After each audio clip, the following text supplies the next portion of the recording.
If 2K8 was so great, why did they make 2K8 2? And here we are. Welcome everybody to the last day of PoPRuns, as we just announced. We are starting with the Fallen King, which, as Smathlax elaborated yesterday, is 2K8 2, and I'm sure he'll tell us all about it today again. We are very much looking forward to it. And Smathlax, GMP, and Snake on commentary, the stage is all yours. Thanks, Toka. Hello, everyone. Good morning. As we said, I'm Smathlax. I've been in this marathon. I've done a few runs in this marathon already. And then with me is GMP. Hello, everyone. And Snake. Hello, I'll be just doing the commentary for this game. Yeah, Snake is a professional runner now. Yes. I have the experience from watching like a couple of runs you all did. What do you mean, you all? This is literally my first TFK run. We can. That's a good story. We can talk about that during the run. But Yeah. shall we get started? Yep. Okay. So we're gonna start in 3, 2, 1, go. So in a real run, time would start a little bit later because this dialogue is, we kind of consider it like a cutscene for a normal run. So if you imagine like a Sands of Time or Two Thrones run, there's a cutscene at the start. And normally time doesn't start during the cutscene, it starts afterwards. The same with this dialogue normally, but for a race it's easier to start before that. So this is level 1. We'll see quite a few levels. And this game has incredibly potato controls. Like that's the main thing I can say already. Basically, I'm just spamming my mouse input absolutely constantly. And so the way the controls work is that to run, we hold the stylus in the direction we want to go. To roll, we double tap, and to jump, we press once. But it's really awkward because the game gets confused between whether we should run, jump or roll, and so on. Yeah, exactly. So this is one of the few DS games that actually use a full touch control. That's kind of not that common. Like it very rarely uses buttons. Yeah, so we will use one button in this run apart from our stylus. And we will see that maybe 20 minutes into the run or so. And from there we will be using it constantly. Yes, this is the same prince as 2K8. So this is a sequel that takes place after Epilogue. However, it doesn't so much continue the story of 2K8. It's more like the 2K8 prince just kind of happens to go on another adventure. So this is a first life upgrade. This is the only life upgrade that we're gonna collect, just because we literally have to collect it to proceed. The other ones we're not gonna collect because that would be slow, although it would be very nice to have extra health. Coming up is the first kind of big trick. See here, I'm gonna go down, and then boop, and he grabs that ledge. That was a long fall grab. We'll see that quite a few times in this run. Basically, the way falling works in this game is that if you fall from a high place, the prince literally keeps on falling until he hits something. So there's no timeout or anything. The prince will just keep falling forever until he hits some ground. Yeah, go on, Snake. So is there like some sort of a fall damage? So if you didn't grab that ledge, would you die? Yeah, so if I fell on flat ground, there would be normal fall damage. So if you fall kind of a little bit, there's no fall damage. If you fall a bit more, then you take a 1 bar of health of damage, and if you fall even more, you die. However, Okay. with grabbing the ledge, you just don't take fall damage. So you can literally fall from 100 meters and grab a ledge with your hands, and you're just fine. The things Okay. that we can use to cancel fall damage in this game are like grabbing a ledge, grabbing a swing pole, or some of the powers that we will see much later in the run, but we will show that when we get to it, I guess.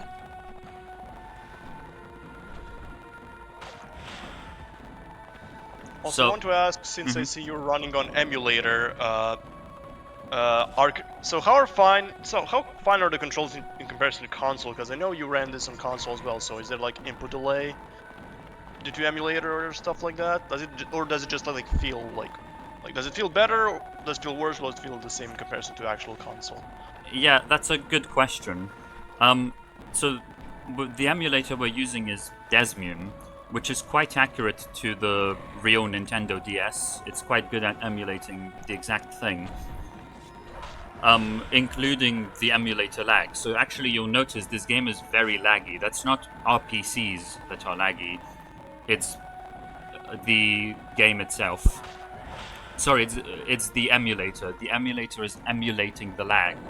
In theory, there can then be more lag on top of that if your PC can't handle the emulator. But at least the lag aspect, for the most part, is accurate to what you would see on the real console. And just in general, the behavior of the game, as far as we know, the emulator emulates perfectly, so it basically is like the console version. But I guess the main difference is in the actual controls. Obviously on console you would use a stylus, whereas on PC we're using a mouse. And so that's kind of the main difference. For the most part that's the same, you point and click. Obviously it feels a little bit different, but I've tried both and for me they both feel similar. You might notice occasionally when I'm, for example, running right. So you'll see this in just a second. You can see my cursor on the screen, hopefully.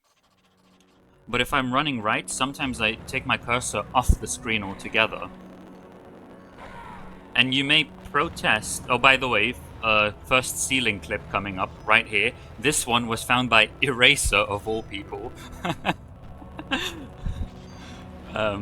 Surprisingly. Anyway, we'll talk about the ceiling clip in a moment again. There'll be plenty of opportunities to talk about that. But I was saying that sometimes you see me drag the cursor off the screen altogether like this. So now you just can't see it at all, and you may protest and say, well, on real hardware that's not possible. You can't just drag the stylus off the screen, so you could say we're gaining an unfair advantage. But actually, I've played on the real console, and there is something equivalent to dragging your cursor off the screen to basically take it as far to the left or as far to the right as possible. There's something equivalent on the real console, and that is just pushing your stylus as far to the right or as far to the left as possible, and the screen has a border, and the stylus kind of bumps into the border of the screen. And so if you want to go as far to the left or as far to the right as possible, on PC that's easy, you just drag your cursor off the screen, and on console it's also easy because you just drag your stylus as far to the right and it bumps into the border of the screen. And so in that aspect it's different, but also both feel kind of similar. But in any case, also for this game we have separate categories for the console and emulator ports. And so even if there is any feasible unfair advantage, it's not you know, you're technically on a different category anyway, so you know, you're not really.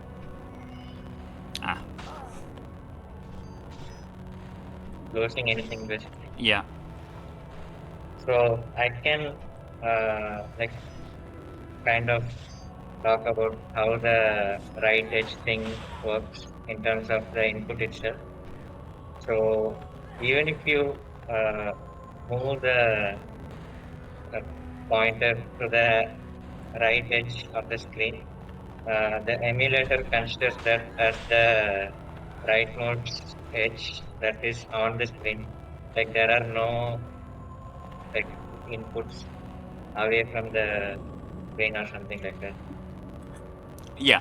Which is like there are some flash games I know which uh, like which actually take input outside the actual game borders, but in this moment that's not a thing. Like it just considers the input to be on the edge if your cursor is outside. So technique I just used there, I clicked on those heavy boulders because when you click on an interactable object such as an enemy or a boulder, the prince kind of jumps to that object really, really quickly. And that's good because we move quickly. The problem with those boulders was you can't break them with a normal attack. You can only break them with a heavy attack. So I blocked just before I got to the boulder to cancel my normal attack. Also some movement here. Nice. So yeah, I blocked my normal attack just before I got to the boulder and then proceeded to do a heavy attack because the heavy attack doesn't carry you as much forward, so better to do a normal attack first. Ceiling clip coming up here, I'll do it first and then we can explain it afterwards. Nice, first try. That one's a bit tricky actually, that's certainly one of the harder ceiling clips. So I'm happy I got that first try. Here we're gonna bump into this saw blade to fall down quicker. So this run actually does have some skips, as we've seen already. The ceiling clip is the biggest one we're gonna see. But I guess we can talk about how the ceiling clip works. So you'll see here in just a moment when this saw blade comes down, I go here and then I press up to wall run up. So if I'm standing near a ledge, I press in the direction to jump over it, and you can kind of see clearly here I'm pressing left right on a wall to kind of jump between it. If I want to wall run up once I go to a wall, I press up. Or more specifically, I just make an input with the stylus above the prints.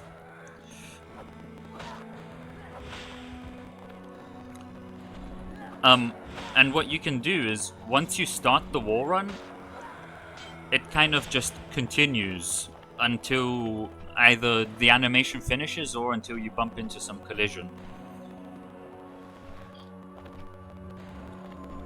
If you are familiar with 2K8, then this is basically Elika clipping but with a single jump. Okay, that explains a little bit more to me, the person who has only ran Epilogue when it comes to whole 2K8 universe. Next. I assume this is the boss fight now. It is a boss fight, and we're gonna do some nice sequence breaking. So there are supposed to be 4 phases. I'll explain the corner clip later, we'll come back to that. There's supposed to be 4 phases. We're gonna knock him down now. Each phase is supposed to be 1 skull of health. But what we're gonna do is we're gonna do half a skull, and then a power attack to do a full skull, and then another half a skull. And like that, we skipped 1 phase by doing 2 phases in one go.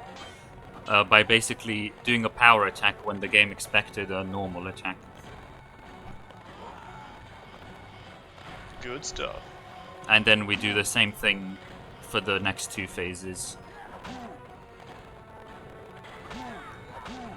And that's the boss. So normally that would be about twice as long, if not more.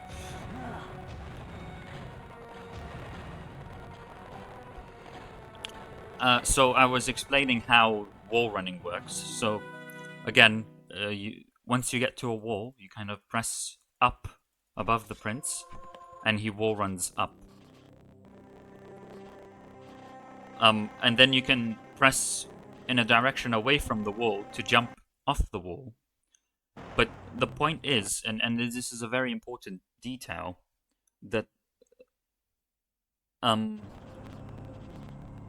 jump, if you do jump from a wall run, the jump only occurs after the wall run has fully finished. Oh, that was very close, I nearly died there. So the jump only occurs once the wall run has fully finished. Unless you jump before you do a wall run in the first place, then... So you can either jump before doing a wall run or after fully finishing the animation. There's no in between. Now, if you wall run into a ceiling, nothing interesting happens, you just bump into the ceiling. However, if you buffer a jump away from the wall before you hit the ceiling, then that wall run just continues, no matter what, even if there's collision. You keep wall running and then you jump, and you get through collision. So we've seen one example of that so far. We'll see plenty of other examples in this run. That's certainly the biggest glitch that we'll be abusing. In fact... Is it? I thought the biggest glitch is the replay rock glitch. I guess. But also it's hard to even say whether that's a glitch or not. So we can see another example here. Okay, so I'm failing here. I'm trying to buffer a wall run and a jump successively extremely quickly, and so I did another ceiling clip there. And you have to be really, really fast. You do a wall run and you have to, within frames, buffer a jump. And if you buffer a jump quickly enough... That you just did, like that one is literally frame perfect, I think, in terms of input. Like this game, like the emulator runs at 60 FPS, but I mean not exactly 60, but kind of 60. Yeah, it's more like 59.8 or whatever. Yeah, but it accepts inputs only every other frame, and there is only one frame window where it accepts where the ceiling clip would work. So another ceiling clip there, that one is really easy. So some of them you can just kind of mash and it just works. It depends on your height. If the height lines up nicely, then you just sort of mash and it just works. But with some of the other ones, you have to time it really precisely. And there are some other ones still where you kind of have to wall run, then you get a sort of air step, you turn around again, and then do some frame perfect inputs. We don't do those ones, those are chess only. We only do the ones that are kind of reasonable to do for a human. Or I should say they're segmented only. I think it's possible to do for a human, just not in a full game run. Yeah, not in an RTA setting. So is there a task of this game, and like how much is it like faster than actual record? Yeah, so we would like to not say the numbers in the interest of not getting depressed today. Okay. Yeah, Then there is a task. So GMP has made a task. So I guess I'm kind of the main RTA runner of this game, and GMP found lots of the strats and did the tasks as well. So by the way, we can come back to that, but real quick, we've got our first encounter with Zhao. This is basically our companion that we're going to see throughout the run. And once we get this companion, we can unlock some magic abilities. For example, we can shoot these magic balls to, in this case, unlock the door. And coming up now is the most annoying enemy in the game. That's literally his name. because you have to Yeah. do this. You have to just keep shooting him, knock him back by very, very minor amounts, and then just pray that he doesn't hit you. Okay, he hit me, but I already got up, so it's okay. Trust me, that enemy is hard. So is it basically just like the archers in T2T, but in this game? Yeah, with that enemy at least, certainly. It's very, very tricky because you're kind of climbing up, and then he hits you as you're climbing up, and then you fall all the way back down, and then he walks closer again, and it's horrible. But anyway, I'm happy I got past that. We literally call him the most annoying enemy in the game because there's no better name. It's a good name. Just like how in T2T there is a skip called Dumbass Fence Skip.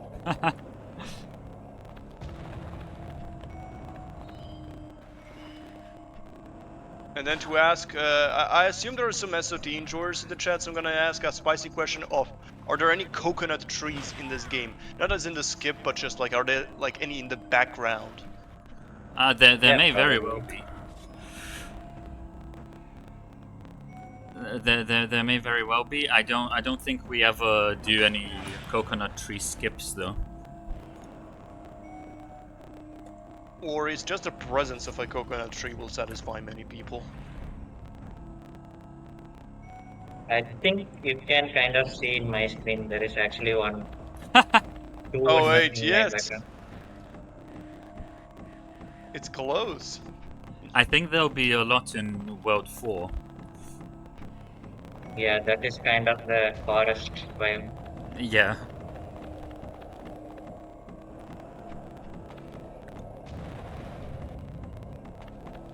Matt, are you doing the barrier skip in 2-4? No. Okay. I guess when I get there, I can explain that. Yeah.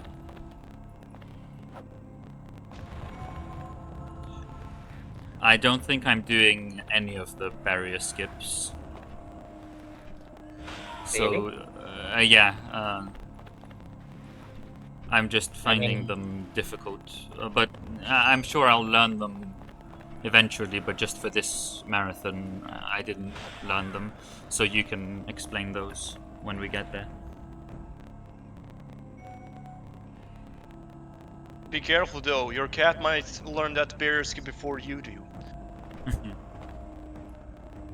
So for all those who don't know, Smat did like a 2K8 NG Plus run a few weeks ago, I believe, and he put his cat in front of the cam, and then basically the whole stream, well actually not the whole stream, but like, I would say like a good chunk of it was just the cat being kind of the priority on the camera. And then Smat clipped a part of the run with the cat on the camera and the barrier skip and just said, the first cat to ever do the barrier skip in 2K8. Indeed. He's certainly the best cat player in the world. It's kind of crazy how we've got the best human player and the best cat player in the same house. Very surprising.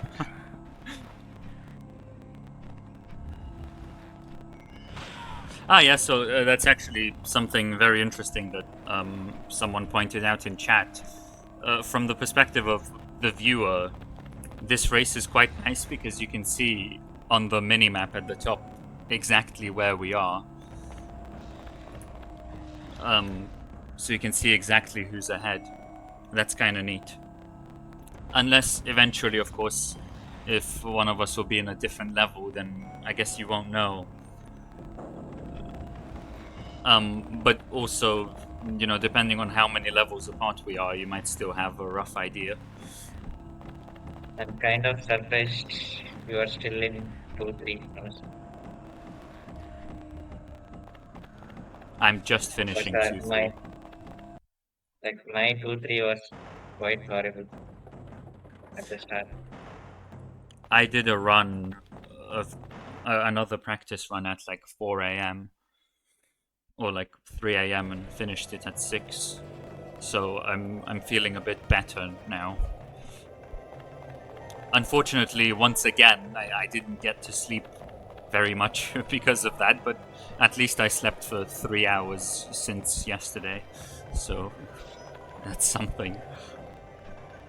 I didn't stay up all night this time, though.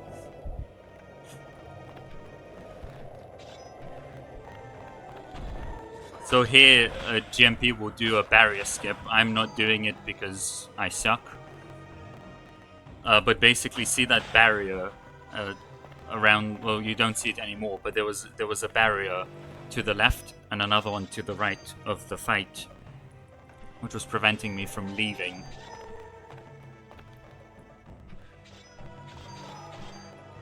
So the point of those barrier skips is basically to skip fights then, right? Yeah, exactly.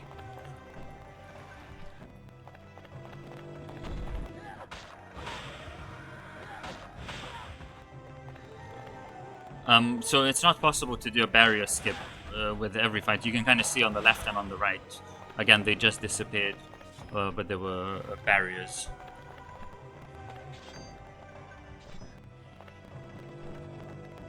I assume we'll see more of those throughout the run, because there are plenty of fights. Indeed, we've got some coconut trees in the background. Oh, there it is! I think there are like 4 or 5 barrier skips run at least. It's not that frequent, but it's still quite good Yeah, if I'm able to get it. basically, if an enemy spawns near that barrier, then you can get knocked past the barrier as the enemy spawns if you stand in the correct position at the correct time. But it's quite tight. So it's kind of an enemy clip, in a way. Basically So is, you yeah. might see it on my screen like in like 15 seconds from now.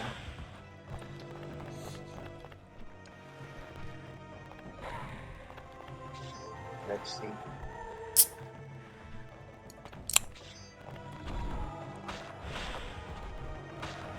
But normally, if there's a barrier, you just have to do the entire fight until all the enemies are gone. Yeah, I just got it. Nice. Good stuff. Also, I heard the sound of a can opening. Yeah, I'm an addict To what, coffee? to soft drinks, Coke. Oh. I know it was coffee, because you and GMP love to talk about coffee all day. I think GMP is the coffee addict. Yeah, I Pretty just had coffee. Pretty sure you mentioned that. I'm not very big on coffee, but GMP, I think, is quite notoriously Oh yeah. a coffee addict. Pretty sure his Yeah, Discord status is just a coffee emoji. Currently, I think it's a light emoji or something. Yeah, I'm pretty sure it was like a few days ago. Yeah. So another ceiling clip here.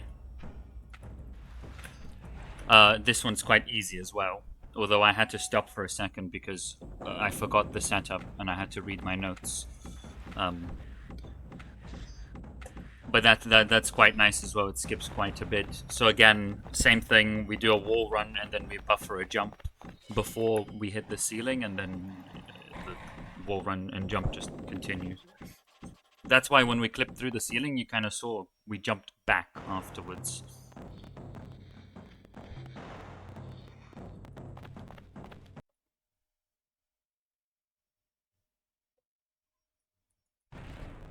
So let me check how many levels are there in World 2. 10 levels? Yeah. I think so, yeah. So there are 6 worlds. We've done the first world already. This is world 2. We're currently on level 2.5, or I am. I think GMP is still on 2.4. Yeah. So there are kind of in the area of 6 to 10 levels per world, or except world 6, which only has 3.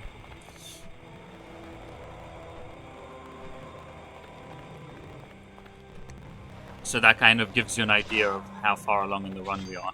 You just saw there, I just kind of ran past the second trap there.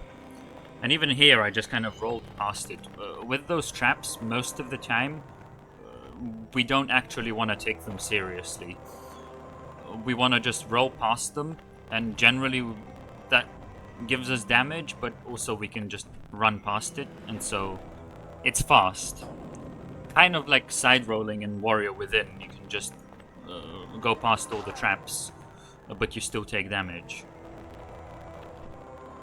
Yeah, you do get staggered, but you can cancel the stagger by doing another Yeah, roll. yeah, so it's not exactly like side rolling in Warrior Within, because I think in Warrior Within you probably don't get staggered in the first place. Yeah. But here you get staggered, but if you roll, you cancel the stagger. And there But are a few iframes after you get damaged like that. And during that time, you can literally run past traps. So that's really helpful. yeah, exactly. And you basically, once you get damaged, you just ignore everything that damages you for a few seconds. Which means we can run through all the traps, just completely ignoring them. Oh no. Okay. That was almost bad. I have to focus for this fight here.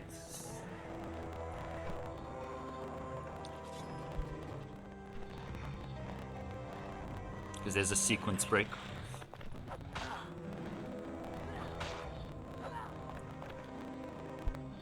So now you're basically finding someone who looks like your companion, but he's evil. What? Okay, I have no idea how I survived that. I just had the block of stone fall on my head, and I didn't die. I think you are standing on the left edge of the stone. I guess on the right edge. Okay. Yeah, If, that doesn't surprise me. Like it doesn't have collision all the way. but I think I took damage. I'm not sure though. Anyway, I have no idea. Okay, I mean, if I'm alive, I'm alive. I'll take it. I But felt like half Prince's like model was out, so it could be they just didn't hit you because yeah of the I hitbox. I got the cycle skip in 2-5. That's really nice. nice. GMP is cooking. So this level we've already been in before, but basically our companion Zhao got kidnapped, and he turned evil or something. I don't know. I don't know the lore of this game. And we had to go rescue him and make him not evil again, and in doing so we gained a new power. So we once again see the most annoying enemy in the game, but because we have this new power now, we don't have to be so annoyed by him anymore, because we can just do that. We call that eating. We eat the enemy. Yeah. And that's if there's a latch, if there's one of those latches, we just prefer to kill enemies with that because it's faster. Yep. That's really handy for sure. And then we go back to the level where we came from. Hello. Okay.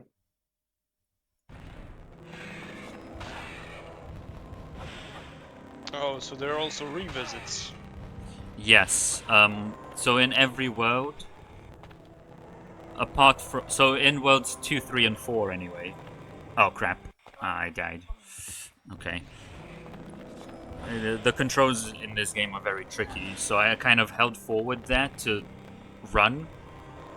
But in order to jump, you have to stop holding forward and press the stylus once again. And I just never stopped holding it, so I just fell off. Sorry, what was... Snake said there are revisits. Yes, so in every world except World 1 and World 6, we will have revisits. So there are a few levels that we have to complete twice, but generally the second time around you kind of go to a different area of the level, so it's a bit different.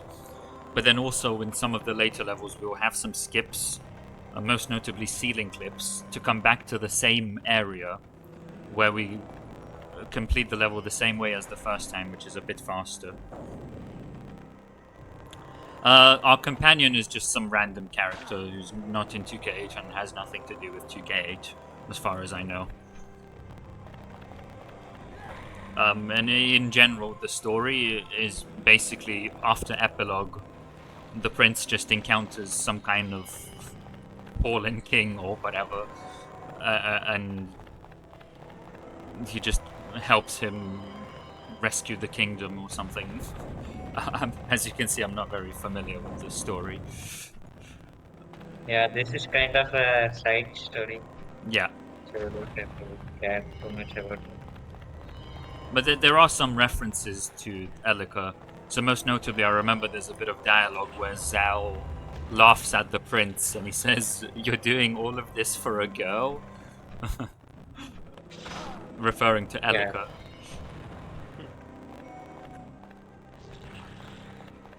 So you're not the lore expert when it comes to this game. Unfortunately not. I think GMP is more of a lore expert because I think when GMP did the tasks, he read every single dialogue. Correct me if I'm wrong. I guess, yeah. But like there is one key detail about the lore that is interesting, but I will mention that when the time comes, I guess. Cool.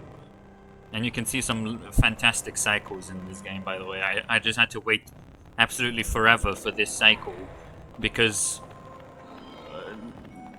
with each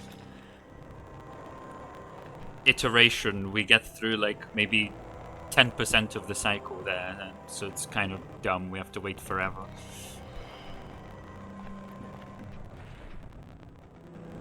I think I got the cycle skip again. Nice. I'm not going for that. For me, it's too risky. Yeah. It's nice that you showed some ceiling clips that I can't do, I guess. And I'm showing some stuff, minor stuff. Yeah. I think we talked in the channel a few days ago, and both of us kind of Don't agree on what is viable, I guess. disagreed on what strats we would do. But not Yeah. so much. Maybe disagree is in some sense the wrong word, because we don't really disagree on what strats are good. We just disagree on whether we'll do them or not. Yeah.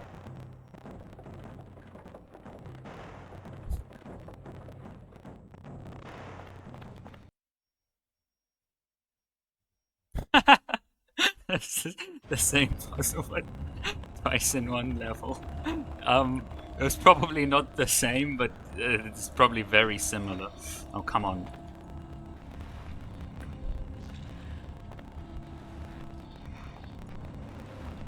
I think I am in the annoying cycle now. Yep.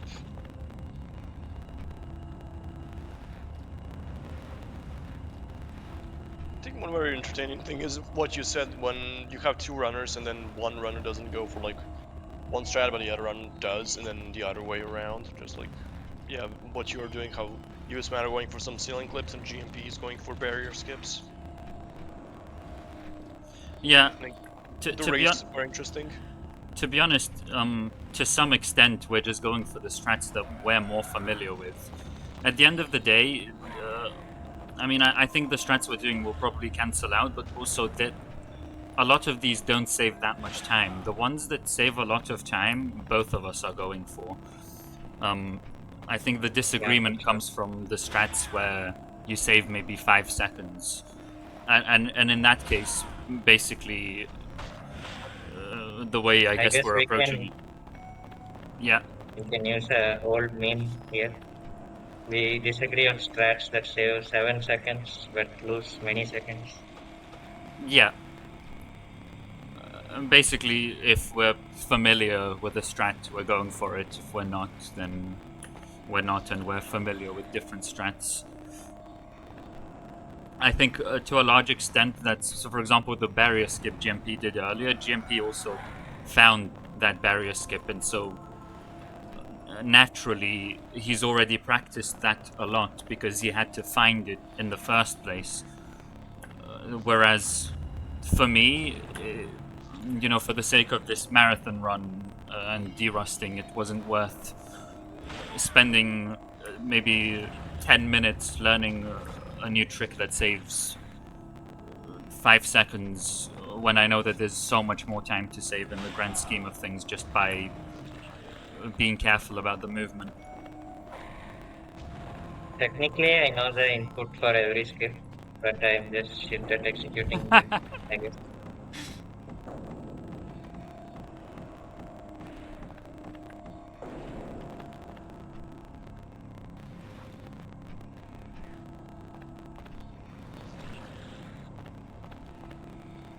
So I think we haven't talked about how to use Zhao's magic. So normally I'm just kind of pressing the stylus to guide the prince.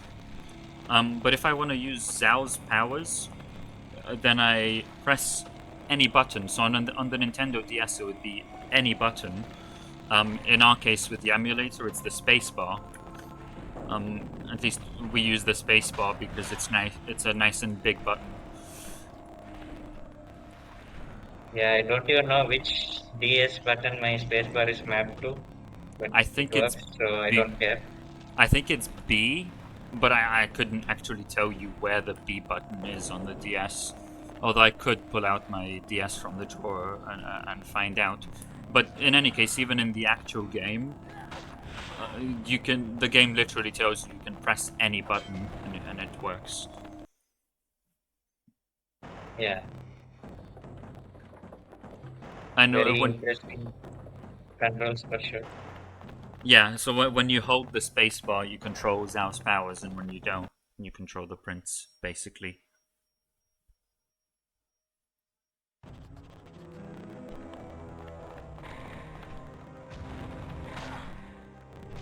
So just casually get hit in the head by a boulder that's bigger than the prince. No big deal. Love to see it. So there I ate one enemy and I killed the other one normally while the other one was being eaten.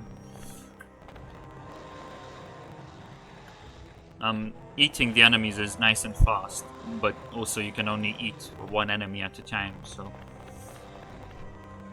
It's generally not good to eat the last enemy of a wave because it takes a while to digest him.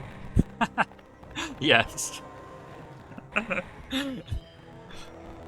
But in practice, I don't think we're well versed enough in this game to know which one is the last enemy. Yeah, I kind of just do whatever feels like. Yeah. It's a very minor difference anyway. Yeah. This game is quite punishing. So for example, see those boulders that are falling? If I get hit, I die, and that's it.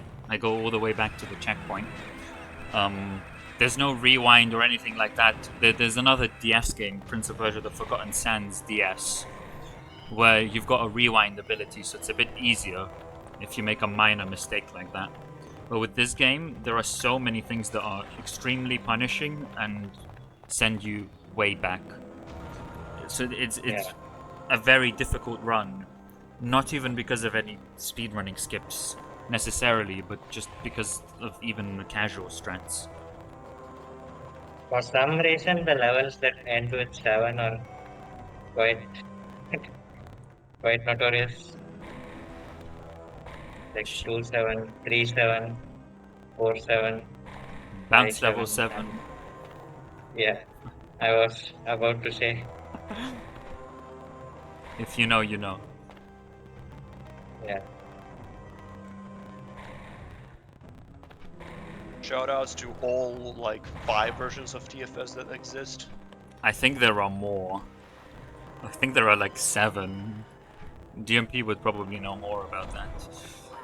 So there's the PC version, there's the Wii version, DS, Let me. PSP, Flash, mobile.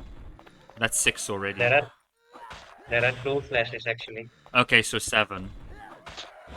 Yeah, and if we count all the versions of mobile as different, then there are even more actually.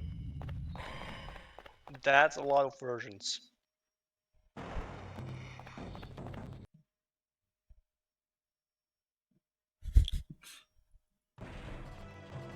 Like there was a comment in my TFS mobile run that said like they had some section that was missing in my run, and they were surprised because there are like different versions of the mobile. A ceiling clip coming up. This one doesn't save too much time, but this one is easy, so I'm going for it. You just kind of mash inputs for that one, and your height just happens to be correct, so that if you mash inputs, it just sort of works. I think I'm gonna miss a cycle here now. I'm gonna wait just to be safe. You can get this early, but I don't want to risk it, because if I die, I go all the way back. And I kind of messed up my movement. Yeah, the 2-8 checkpoint is quite notorious. Yeah, That's a this very, one... very big section. Yeah, you've got like 2 or 3 minutes of going through traps. And if you get hit by any of them, basically, not these ones here, but the ones that are kind of above death planes, you die and you have to start all over again. So this one is very known to cause several minutes of time loss in a run. It's kind of evil to put traps on falling tile section. Do you go to the left side first or right side into it? Left side first. Okay, I think I am going to go for the right side first, and I might do the barrier skip. That one is Oh, sorry, I nearly got hit by the last trap. Love your reaction to it.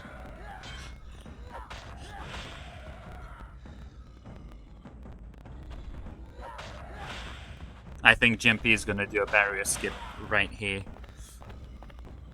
yeah. I will try. It's quite difficult, but hope I can provide some content. Easy. Someone in the chat said PoPRuns stand all TFS versus Anthology. Maybe we should do that. Organize a few runners and like every runner gets to do a few versions of TFS. I mean, how many marathons like that can we do? Like, yesterday we said Bopop marathon. We can do a Sans Trilogy marathon.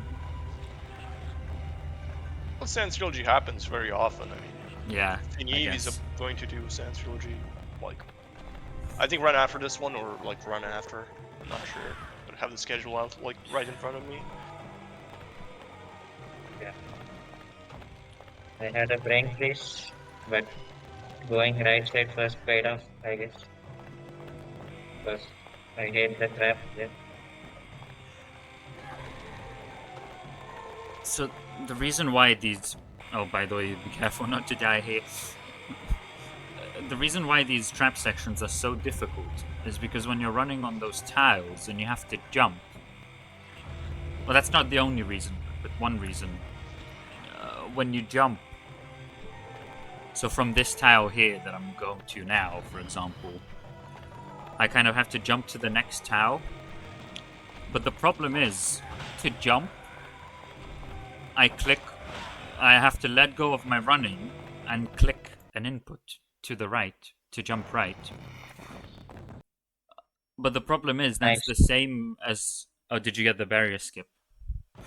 Yeah. Nice, well done. I'm actually quite happy about that. Because it's the funniest barrier skip in the game.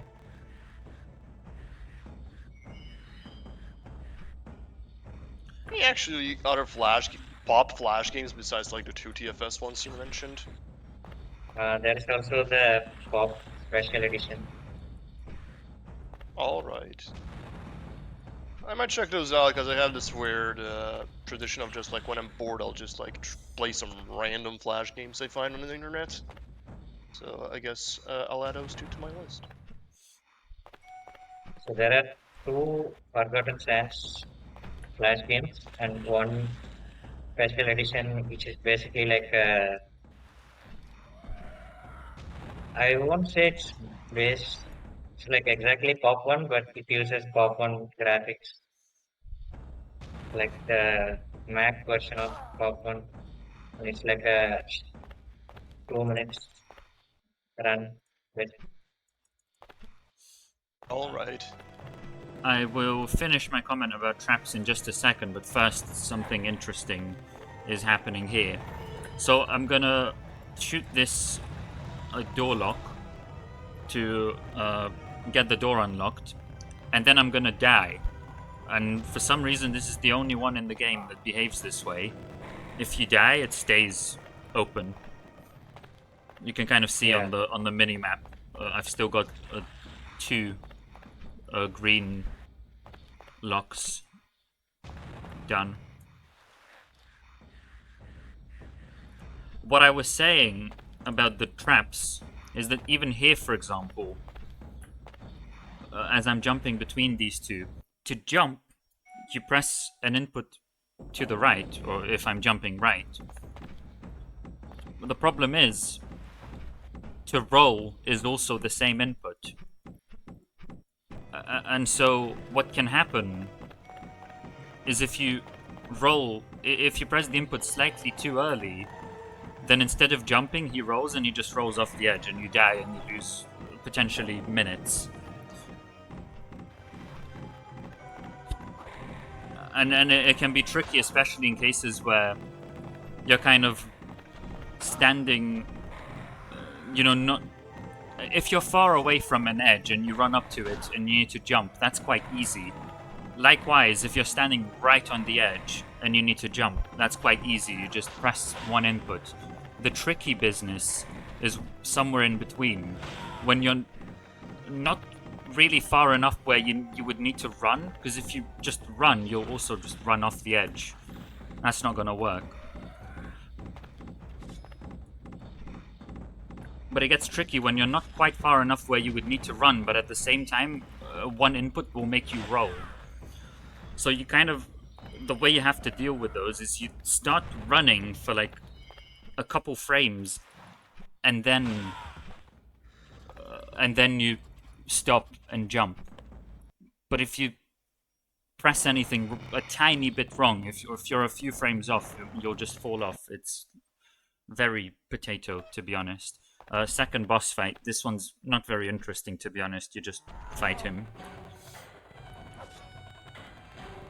Casual business. Yeah, I don't think there will be any more boss fights that are technical. I like when he falls off randomly from moving platforms. Yeah, so all inputs are on the Nintendo DS. All inputs are via the stylus, except there's also one button that you can press. You can press any button and it does the same thing. And while you're holding that button, you can use Zhao's powers. And then you do the inputs with the stylus as well. But yeah, in Emulator, we just use the mouse instead of the stylus, and it's the same thing.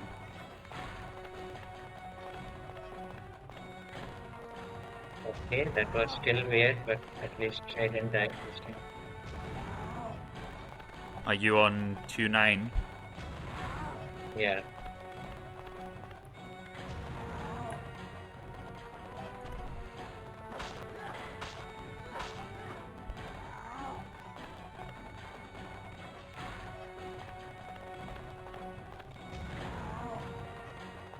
It seems like a rather slow boss fight.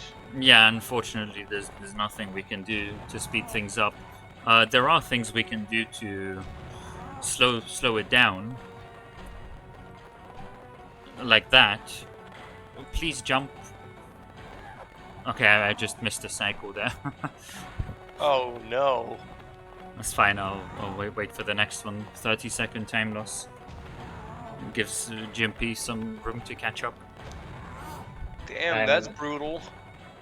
I'm not expecting to catch up for the rest of the race, basically. Like, calling this a race is kind of a stretch. It's more like a mutual emotional support. That's. I would say something similar about yesterday's Sands of Time race with me and Yaka.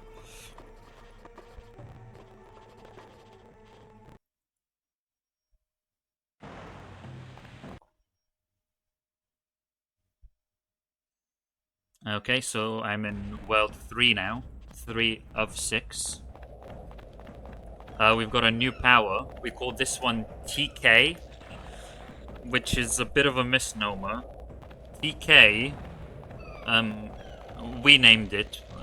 This isn't official. But TK stands for telekinesis, which it's maybe not the best name, but that's what we're rolling with. So basically, it's not. If you kind of imagine telekinesis, you grab an object. Here, we're not grabbing an object, we're kind of grabbing ourselves. Yeah. And going to this blob, whatever it is. Anyway, the name might not be the best, but that's what we're calling it, so that's what we'll roll with.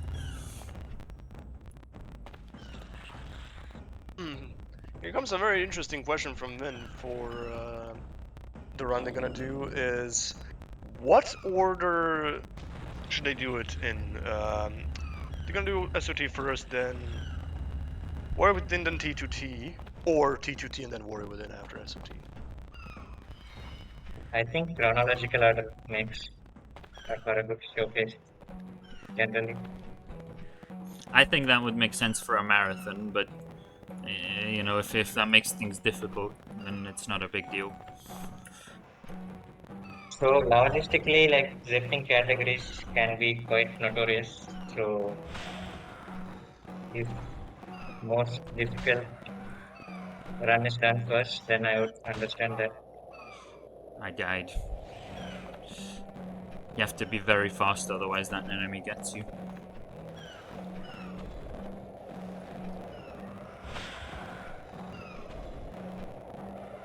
I died again. To be honest, I don't fully understand this one. Sometimes I just die. But this is an example of where, like, I'm just kind of dying, and there's another example. And it's not very clear exactly what I'm doing wrong, and this game is absolutely full of things like that. Where I'm dying not so much because I'm messing something up, but it's because the controls are so bad and it's so poorly designed.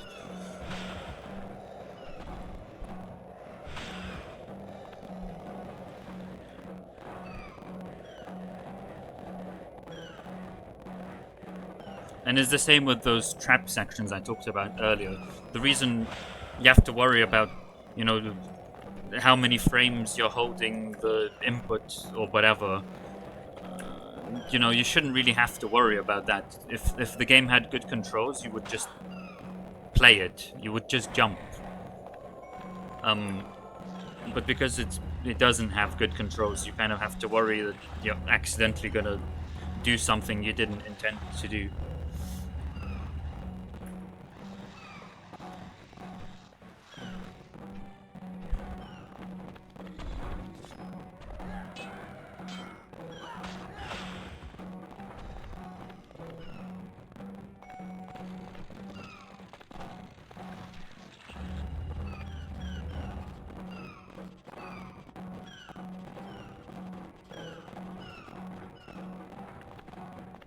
You two finished.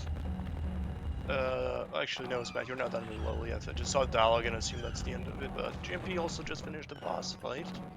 So you're about to be on the same level, except as Matt, you seem to be pretty much on the end of the level.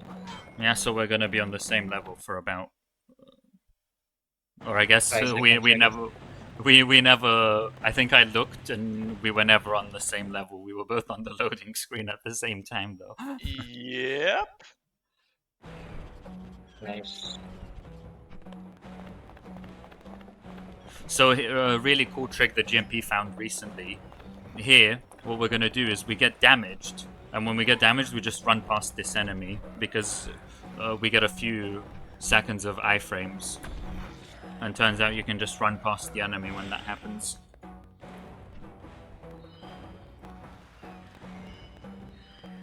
Yeah.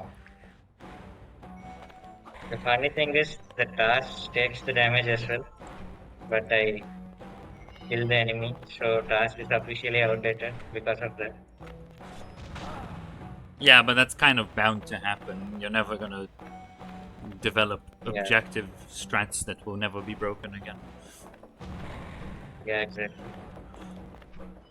There is a ceiling clip right here. I've ended up deciding to not go for it because it's very precise and it barely saves any time.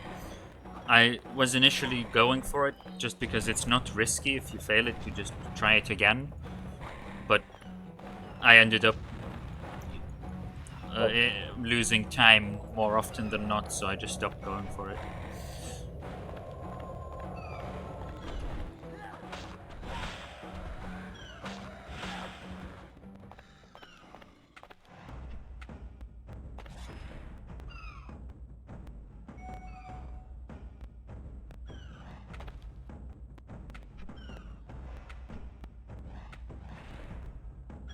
So these red diamonds or whatever they are that turn green when we shoot them to open the door. The nice thing about them is we can shoot them even if they're off screen. There is a limit. Are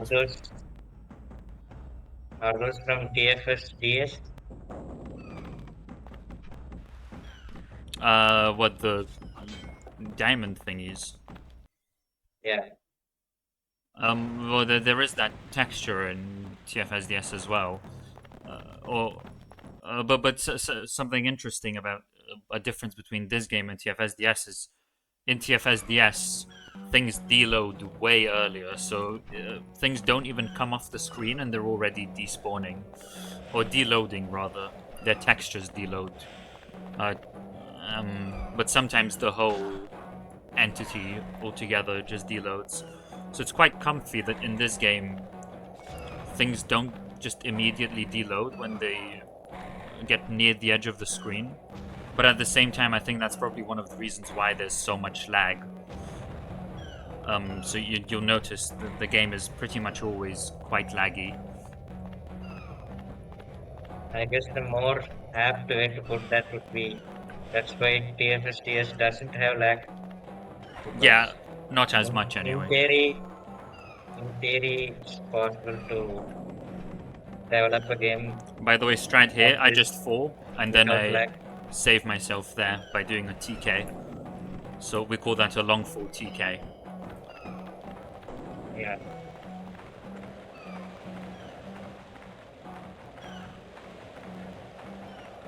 So are you in 3-5 already? No, I'm in 3-3. Oh, There is okay. So what happened there was I tried to jump and he just didn't jump because, I don't know, my stylus position was slightly off or something and he just hung off the ledge. Oh, actually, the reason why he didn't jump was because I'd just gotten damaged. And, for the first few frames of after getting damaged, I guess, you just can't jump. And so he just walked off the edge like an idiot. This section is very difficult. There are so many traps, but luckily, the ceiling clip here is easy, but I don't remember how to do it because I need to check my notes. What level is this? 3-3. Okay, I'm doing it wrong. You do a standing jump. Yeah, stand and mash. Hanging. Thank you. Yeah. Okay, got it. So it's easy, but we have different setups for different clips. Once you know what setup you have to do, it's very trivial. But that's certainly not the case for all ceiling clips. Some are really easy, some are just absolutely free, as we'll see later, and some are borderline impossible, especially for RTA.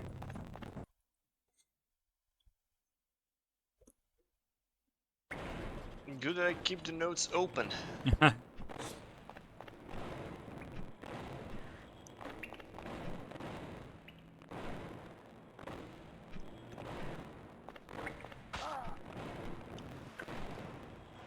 I mean, I just do runs with notes anyway. I think it's good practice. I think there's probably a certain point where you've grinded long enough that you don't need notes. Also, it depends on the run, of course. But I find that for most speedruns, there tends to be something noteworthy that helps when you're, not in a grinding phase for a speedrun. So yesterday in Sands of Time, I had in my notes where I should kill how many enemies, for example, because that's something that I might forget. And it's very trivial to just write a note for that. By the way, Smath, before entering 3-5, try to mash before entering the level. It might skip a dialogue. Right, but I don't know where to mash, but I'll try. Like on the level enter thingy, like the green bubble or something. Like it's not, it's after the cutscene, so you will be able to see the Okay, I'll try. green. This guy we want to knock just far enough back so that when we attack him and he blows up, he destroys the floor there. But if we knock him too far, then when we attack him and he blows up, we also fall through the floor. Also, when the floor gets destroyed, the collision is still there for about another 1 to 2 seconds, and then all of a sudden it disappears. And so, again, it's another one of those cases where the game is just poorly developed. Where, you destroy something and it still stays for a screen, and then it all of a sudden disappears, and then you die if you don't know that that's going to happen.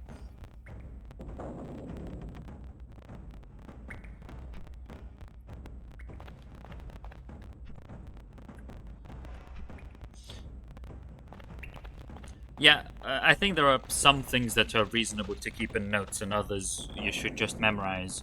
But there are some, for some speedruns, there are some details that are almost admin in a sense. So in 2K8, another one could be what combos you use for each fight. And you get to the fight, you just look it up, okay, now you know how to do the fight. But for other things where you kind of have to react quickly and do it very quickly, you should just memorize it, because notes might not be sufficient.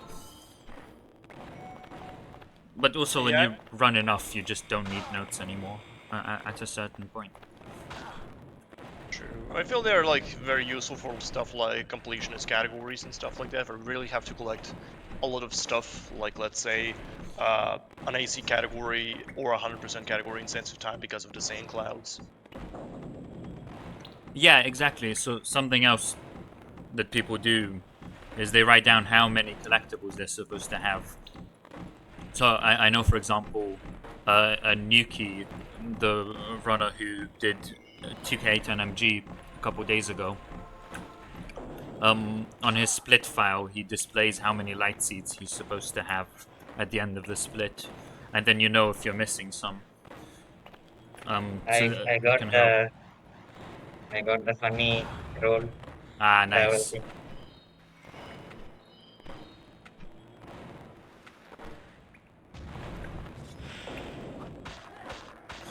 So we've got some new types of enemies. We've got a shield guy, and we've also got this other red guy. Let's talk about the shield guy first. We use Zhao's magic to take away the shield. And then we kill him with 4 hits. This guy, the other guy, we can't hit him directly. We have to wait for him to hit us, block, and then attack afterwards.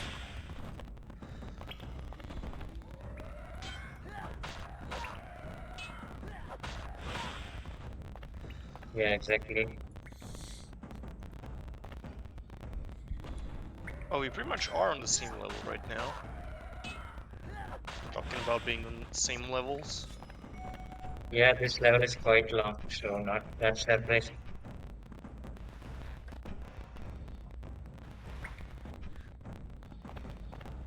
I assume you have your mechanical keyboard plugged in, Smat, because I can hear the buttons The sometimes. spacebar would be quite loud, yeah. Yeah, I do have my mechanical keyboard.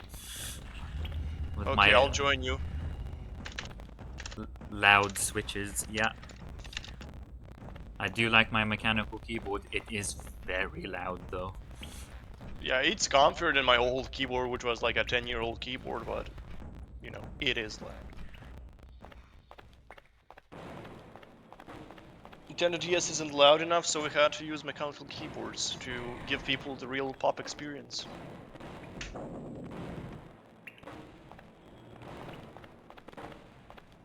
Oh yeah, if you do like keyboard sounds, then check Venue's run afterwards. I think you'll hear quite a lot of those. I hope to see the mouse cam. That's pretty good.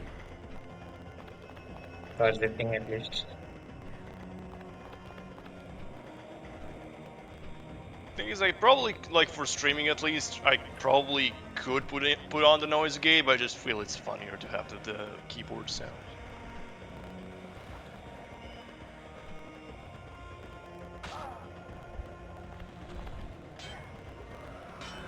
Hello? Yeah, I guess I will.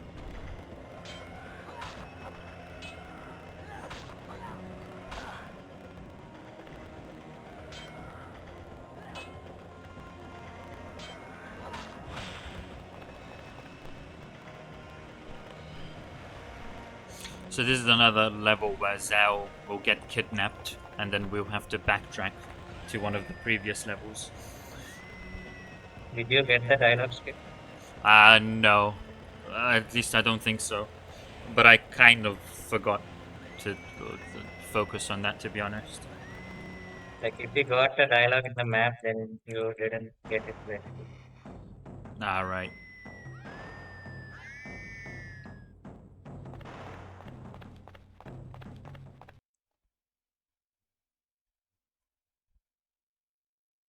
So it's time for 3-2-2. Okay, so now we're gonna get... generally when we backtrack, we get a new power. So you can kind of see Zhao is using that new power already. And then we're gonna get to control these fireballs now. But first, he's turned evil or something, so we have to fight him and then he's gonna stop being evil. You can see the fireball there. So you have your body basically just destroying everything. You also there also are 2 ceiling clips in this level. The looks of it. I just messed up big time.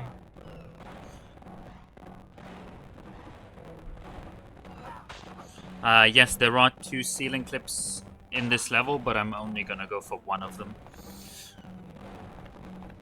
Alrighty. And we can talk about that in just a second. And I can control the fireball now. So this level I've already done before, and that one of those ceiling clips I already said. Oh, hang on, this is... Hang on, what's my setup here? And mash. Stand mash, thank you. Or no, hang mash. Oh. Hang mash. Oh, well, rip. Okay. Rip. I read that wrong. No worries. I'll just continue the other way. what you can do is if you clip through there, you can go back to the kind of the same way where we were the first time we came to this level, but it's not much slower to go this way as well. And this would be the other ceiling clip, and we've already talked about this one because it's in the same level. I guess I can try to go for it just to show it off, but it's quite tricky. Okay, nice, I got it. Nice. Yeah, the notes are saying that is the precise one. Yeah. So now we can use the fireballs to kill the enemies faster. And also we can use the fireballs to destroy these floors. We don't have to wait for those exploding enemies anymore.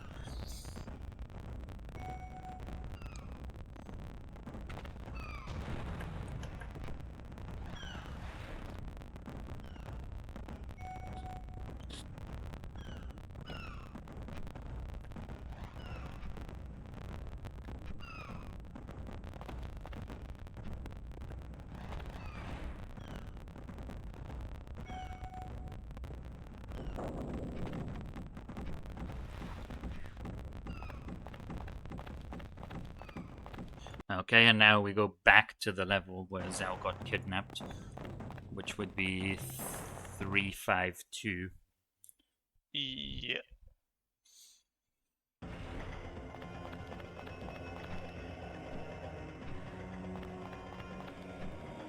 Something I didn't mention last time in this level is we just fall there and then TK like that.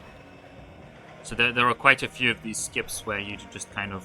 Oh no, I missed a cycle. Ah. That's annoying. I have to do all of that again. Wouldn't be a pop game without tricky cycles. That one's not even tricky, I just messed up.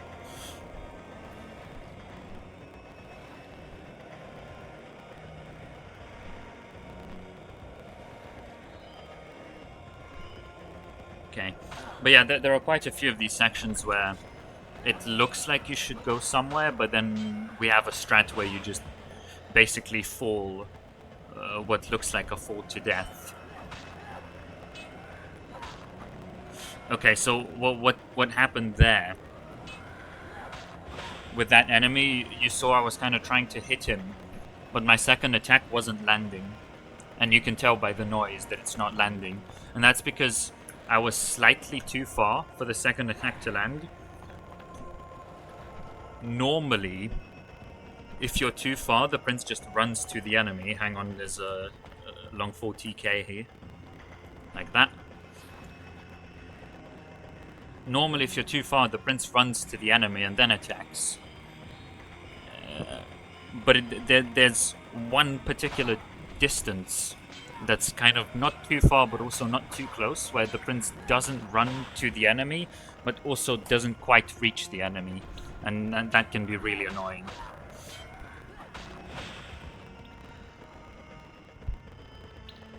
Whereas in PFSDS it's the other way around. It's like there is one particular distance where you can reach the enemy and everywhere else you can't. And it's awful.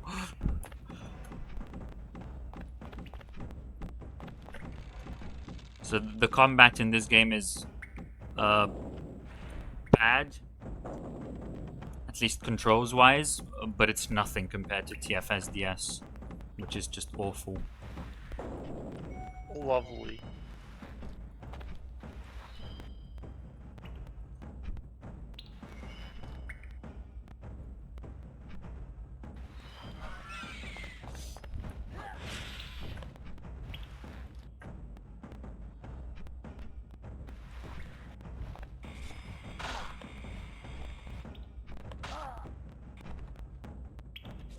Here we're stuck on a cycle, so we just have to wait. I think TAS actually does this without waiting, but well, we are humans. We can't do that.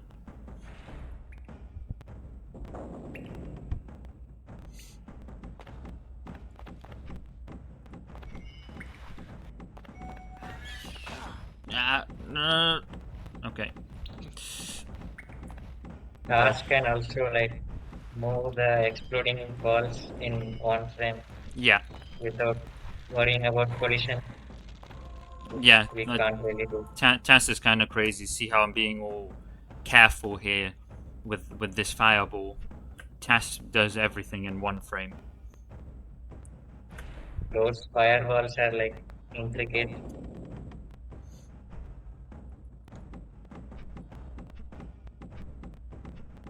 Actually, one thing that dawned on me is, has anyone tried to skip those like parts where your companion gets kidnapped and like can you just like proceed to the end of the level like normally and finish it and just progress just fine? I don't really see it. It doesn't really seem feasible to me because you just kind of walk and he just kind of gets kidnapped. The best we can do is when we get back to the same level where we were last time, and the game makes us take a different path. We do in some levels we do a ceiling clip to come back to the original path, and then we do it a bit faster. But aside from that, I don't think there's. I can't think of a mechanically feasible way in which we could skip anything else there. Yeah. Okay, this level I'll have 3 long fall TKs all on the right side. We'll have first, and second. Notes to self. And once we get there, I can explain what all of that meant as well.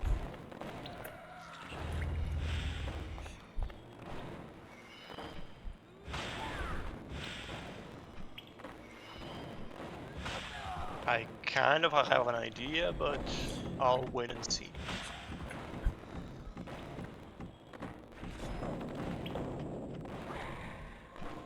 Okay, so here we drop down and then we TK to the right like that. And then forget that there's a spike, so die and have to do that again. Normally you're supposed to grind down slowly, but if we know where the last blob is that we can TK to, then we can just do it. There's another one here where you really just have to know it. Oh, that seems like a tight one. It's if you know it, it's easy. There is another tight one much later in the run that I'm not gonna go for, that TAS goes for, because it's actually really tight. But that one, you just kind of mash the button and you just get it.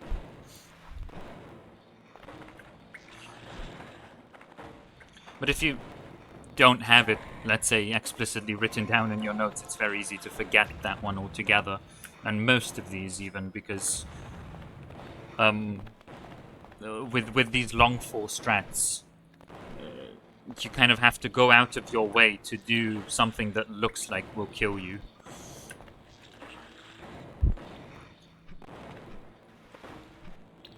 And another long fall TK here. This time I will grab the second one on the right. So that's number 1 and number 2.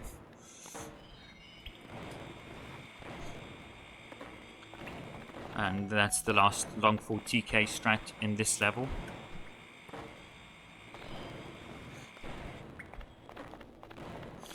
Coming up is loop skip. You're supposed to do like a loop around this whole area. To press that button, turns out we can grab a fireball that's just off the screen and just press it that way. You can see the game kind of turns the camera to the right because the game doesn't want us to do that, but actually we can still grab it off screen anyway. That saves quite a lot of time, loop skip.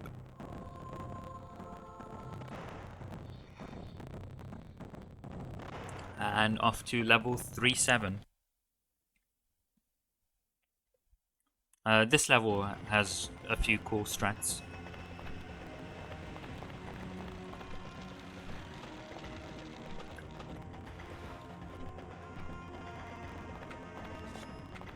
So first, some more fireball movement. Hatch does this extremely quickly, because again, as GMP said, you can move these fireballs in one frame, And if you move it in 1 frame, it doesn't even react to collision. But that's very much a non-viable strat for a human. Yeah. That's truly ridiculous because you can just like 1 frame through it just ignores collision like entirely. Yeah, and so not only do you save time with fast movement, but you can actually use alternative strats because you kind of don't have to follow the path that the game wants you to take. You can just take it straight to the final destination, basically. And you can destroy 2 stones and stuff like that instead of just 1. Okay, so coming up is some cool platforming. We're gonna need to get down to the bottom of this ship. So what we're gonna do here is we're gonna go left, even though the game wants us to go right.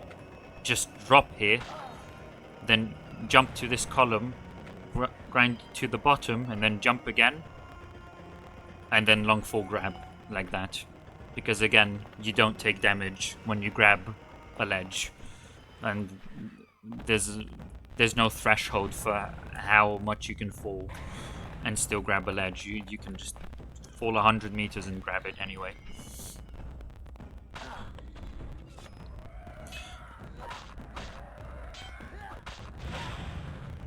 There are 4 enemies I have to kill here. In theory, I don't have to kill them because we can move the boulder that's coming before killing them or as you're killing them, but that's very difficult. So for RTA, I think it's better to just kill the enemies first. These boulders are... Oh, there's 1 more enemy I forgot. Okay.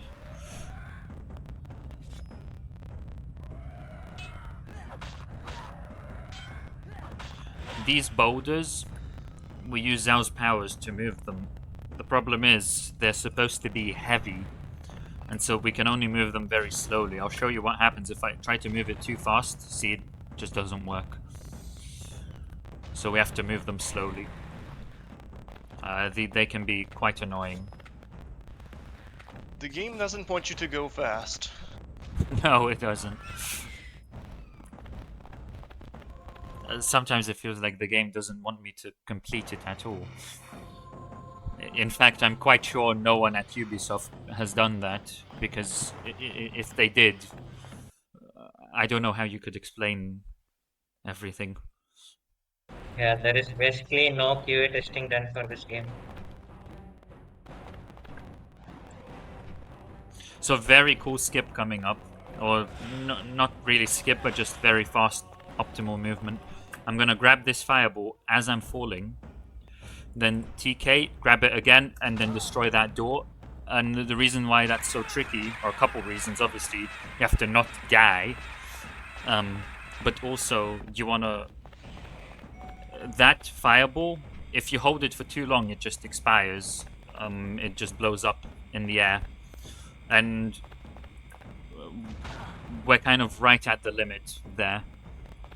We break that door. If I went for another second or 2, it would have exploded. So it's quite tight there. It's very satisfying to do, if you get it correctly.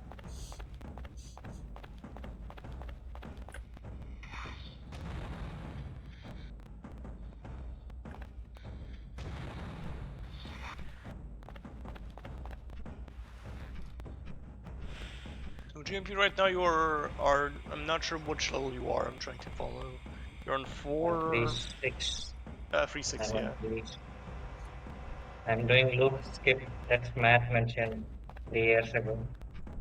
Oh yeah. So you're on 3-6 and Smat is on 3-8. Yeah. So funnily enough, with loop skip, just a bit of backstory for this game. The first ever runs for this game were a blind race between me and Curly, although I was the only participant who finished. So it was kind of a casual playthrough, but trying to go fast. And I actually found loop skip, at least if I remember correctly, I found loop skip accidentally. I thought that that's just what you're supposed to do. And then in the next run, I got to the same point, and I didn't find the same thing. Oh, by the way, real quick, ceiling clip here. You literally just jump and he clips through the ceiling. Nice.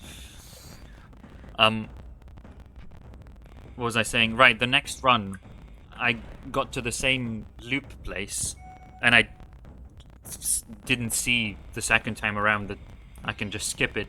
So I ended up doing the loop, and then I was like, hang on, I don't remember this from the first run.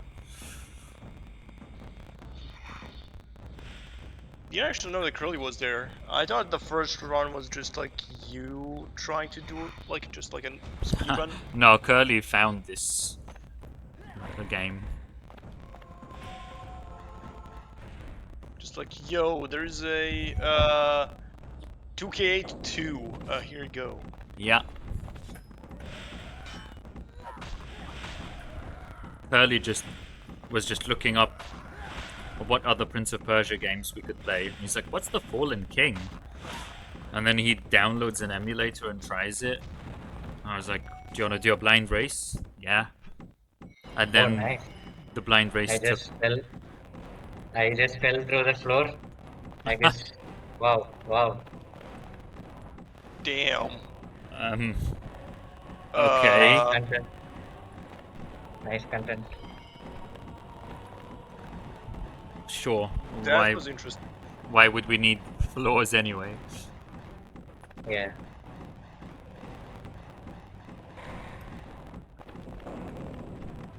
Yeah, this game is quite buggy. I've definitely in both this game and TFSDS, floors just sometimes disappear. I would say even more so in TFSDS. Yeah, it makes sense because that game messes with loading more, I guess. Floors are an illusion.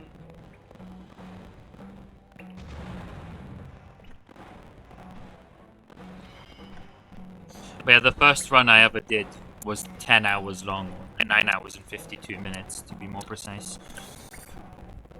It was the blind run. I'd love to see 3 long speed runs. Cool ceiling clip coming up here. This one is very easy. Smash puts clips through the ceiling. Saves a bit of time.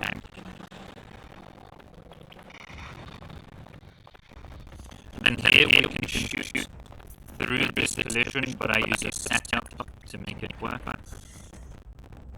There are quite a few places where we can shoot through collision. In fact, we did it in the previous level, and I forgot to mention. Maybe we can point it out when GMP gets there. Level 3-8. Yeah. Ah, crap.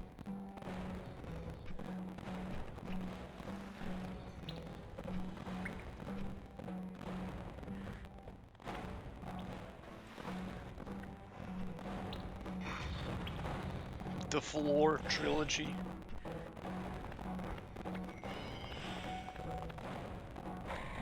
I'm glad my run is being useful for some amount of minimal entertainment.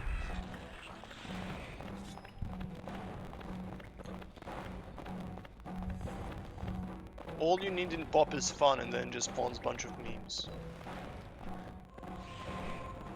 Yeah. Here we use that fireball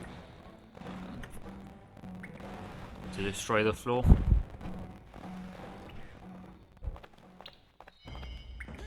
You can shoot through the collision here as well, but I find it quite difficult, so I'm just gonna do it normally.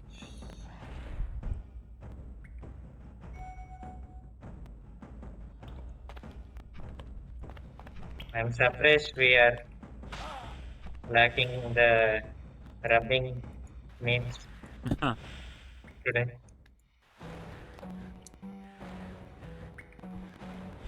Yeah, occasionally Zhao gets dizzy or something, I don't know, and we have to rub him. I did it about 1 to 2 minutes ago. Yeah, I did it just now as well.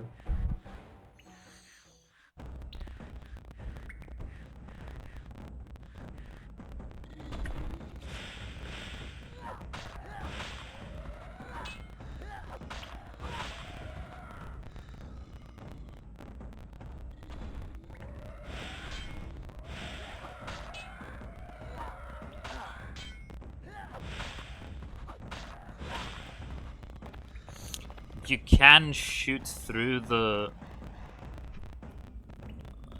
door here, but I find it quite difficult. I'll try it a couple times, but if I don't get it, I'll just do it normally. I just got HP, but game decided to not give it for some reason. And, Nice. oh, why? Okay, Wait, I'll try once wait. more.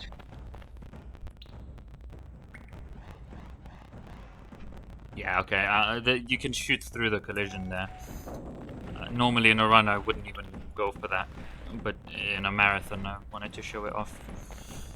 But I didn't get it. Nice. So that was an example where I was pressing an input to jump, but he was still rolling and it didn't register, so I just fell off.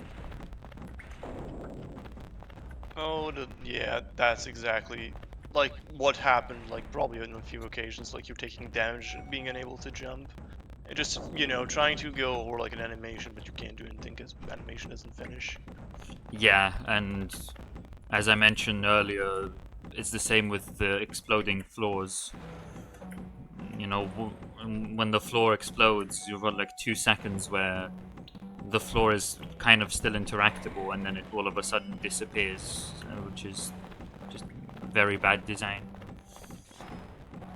I just shot the gem through the collision here. Like there is just no collision here for some reason. But it's very handy because it's like a really really annoying section otherwise.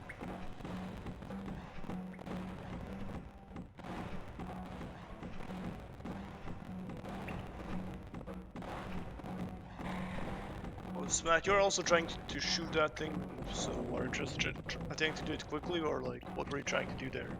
So you literally just have to repeatedly TK and then get one shot in. TK, get one shot in. TK, get one shot in. There's no faster way to do that. Even Tess does exactly the same thing. Yeah, unfortunately. Time for another boss fight. Another boss fight. That's a lot of skulls. I think this one will have 4 phases. First, we just dodge him a bit. There's nothing really super interesting. And then, I don't know, he wags his tail and we pull his tail down. That was phase 1. At least kind of fun to do because you can use those exploding balls to damage him. Yeah. It's kind of satisfying in a weird way. That's interesting design because I love how he jumps in the air, then like freezes for a second, and then falls. Yeah, that's partly just due to lag as well. Because as we mentioned, the console is very laggy. I mean, it has 4 megabytes of RAM. That's crazy. Really? Yeah. Damn. When did Nintendo DS even come out? Like Early 2005, I think. 2000s? Yeah.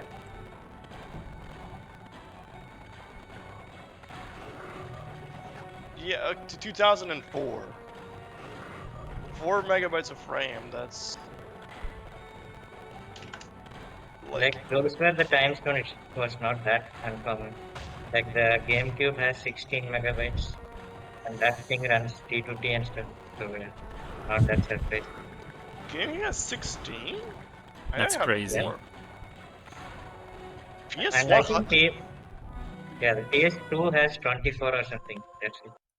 No, that doesn't. I think PS1 has 128 and then PS2 has 256. Really? Yeah. PSP has 32 megabytes and came out No. in the same year as DS. I'm pretty sure PS3 has only 256. That's true, actually. Yeah, I think it's actually the PS1 has 64 and then PS2 has 128. Megabytes? We'll check that. Yeah. Okay. Oh no, never mind. PS1 has 2 megabytes. Nice. 2 megabytes, and that thing could ran a lot of solid things for the time with that. And then PS2 has 32. Okay, I thought it was way more for some reason. Yeah, the DS hardware is actually not that horrible. It's just this game that is kind of bad. Yeah, the optimization is very poor. In general, I would say the programming is very poor in this game.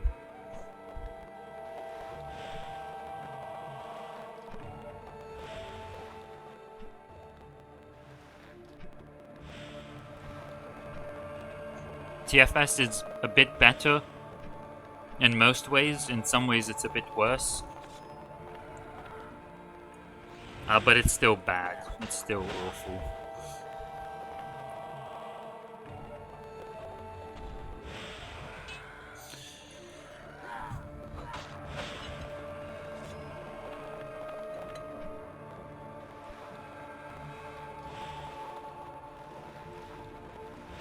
Ah! Oh no, I'm gonna die. How far back do I go? I have to do the fight again.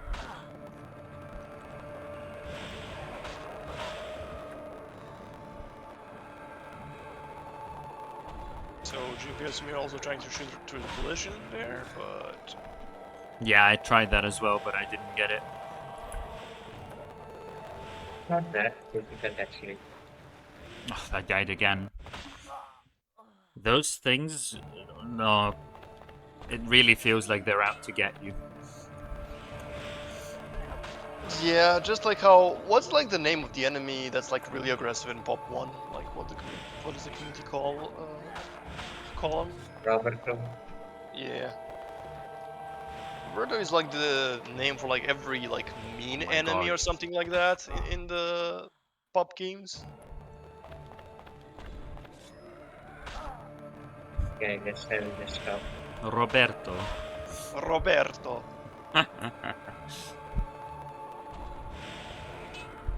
I like how every game has characters that the speedrunning community gave names. No, I'm gonna... Can I stop? I've died here like 5 times. In practice, I never die. I don't want to say that's never happened before, because it definitely has, but not recently. PoPRuns, can I stop dying? I was about to make a PoPRuns 10 joke as well. There we go.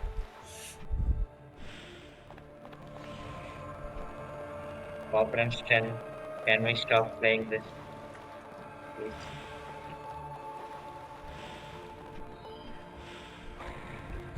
Or PoPRuns 10, can we stop submitting this? It would be more appropriate. Okay, nice. I actually got that barrier skip. So you saw I kind of clipped through the barrier. Are you in 4-1? Yeah, 4-1. Yeah, that one is like literally you just run through like Yeah, no but setup record. last time I tried it, it didn't work. Really?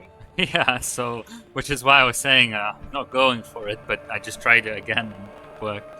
I think it's because I killed the enemy with my sword instead of eating him. Okay. And I think that's what I did different, because I can't think of anything else that was different. This is Pop 1, by the way.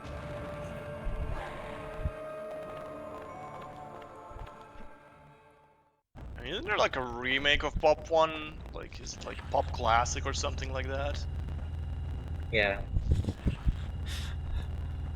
Yeah, exactly. That hasn't happened within a reasonable amount of time to say never. Essentially, say never.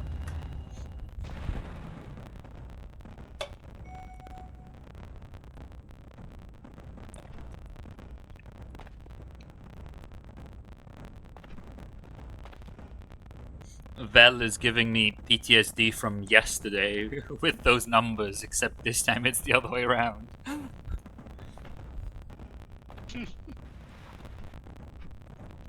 So here we're on a cycle, waiting for the platform to come back. And there's nothing we can do to make this any faster. Even in tasks, we have to wait, so it's not a problem if we don't do perfectly optimal movement here, as long as we don't miss the cycle. If we do miss the cycle, that's awful, because this one's like 30 seconds or something.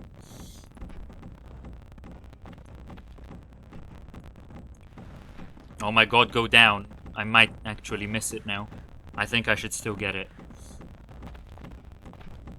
Yeah, I just about got it. You can see how much time that would have cost me by how slowly this platform is moving. Yeah, I think it's easily like 25 to 30 seconds. Yeah. Especially because the game is so laggy in this section. Yeah. I like how this boss just falls on top of Prince and Zal.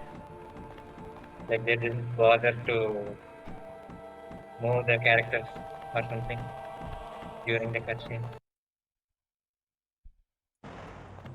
One thing I noticed is that like when like frame timing some stuff for T2T is there's so many like end of cutscenes where Prince just does something very weird on like the last frame, where like the cutscene ends for the first frame. After the cutscene, the prince is not there, and then he appears and stuff like that. I Yeah, just love it. It's so funny because it happens like every single unskippable cutscene.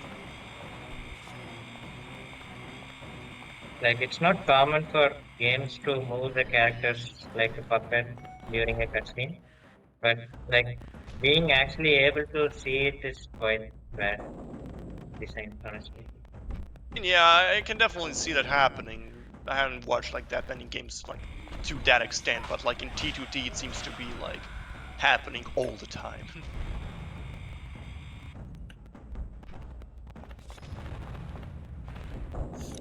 Yeah, so to answer the question in chat, I think someone already answered it correctly.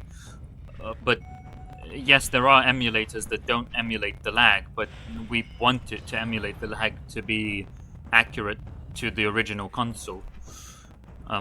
If you're playing the game casually, feel free to do whatever, but for a speedrun, we want to be as accurate to the original hardware as possible.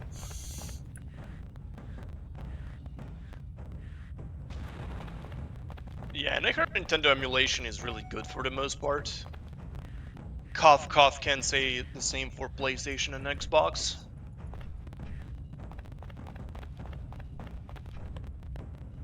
I feel sad for all the people who want to run Epilogue but don't have the means. Epilogue is actually quite reasonable on emulator right now.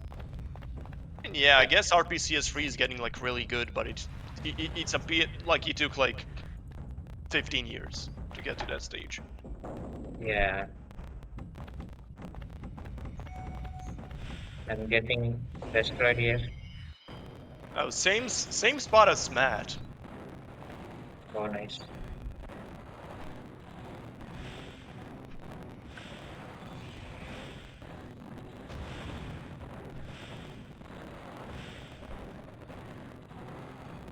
Yeah, I'll just try to YOLO it, I guess.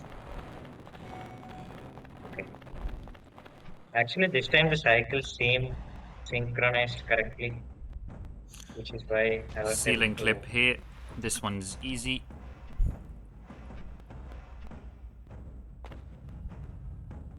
Oh, nice, and I moved it too fast and it just dropped on my head.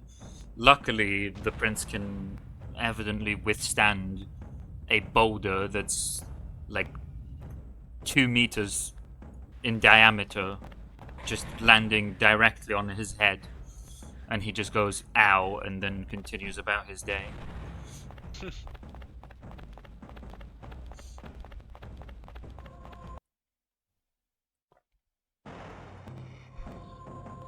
Isn't that basically the start of 2K8? He falls down from like a huge height, rock drops on his head, and he just goes about his day.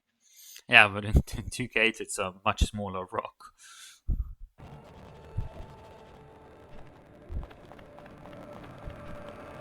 I think in 2K, if I remember correctly, it's actually a reasonable rock to have fall on your head and go ow, and then get on with your day. But for example, in the Sands of Time prison, a rock falls on his back, and it's just like, you're not surviving that. Yeah, on a real human, Yeah. like it will definitely break the spinal cord into two. Yeah. And That's a massive rock. that's like a guaranteed death, basically. Like 4-3. There's a ceiling clip. Stand no wall run. Okay.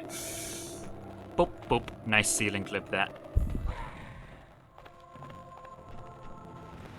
I love how we're coming to the point where we're questioning the lore.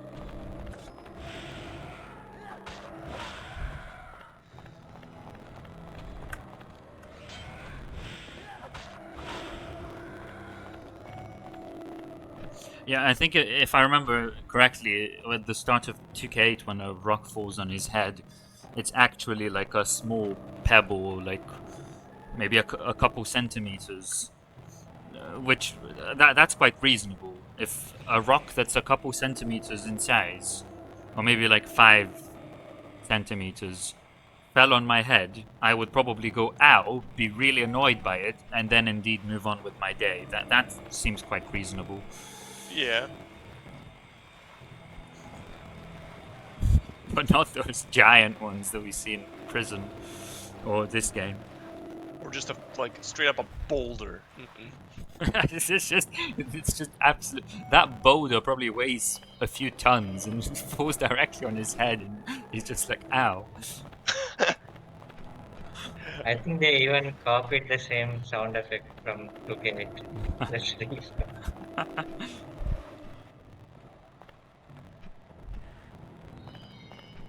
I feel like a lot of like, you know, Oh, 2D games made for like, you know, consoles like that, where they have to just, you know, kind of, you know, weak consoles like DS and stuff like that, and then you would just have like in those platformers, because I definitely saw that like that, like a lot of 2D platforms, like such unrealistic things like a huge boulder, character simply stepping on a spike trap, and just simply says, "Ouch," and just goes on about his day. It's so funny. shout outs to Warrior Within, where you can fall like 100 meters and actually heal. I mean, if you zip in a specific way, you just jump all the way up. You fall for like, uh, uh well, a few seconds and nothing happens.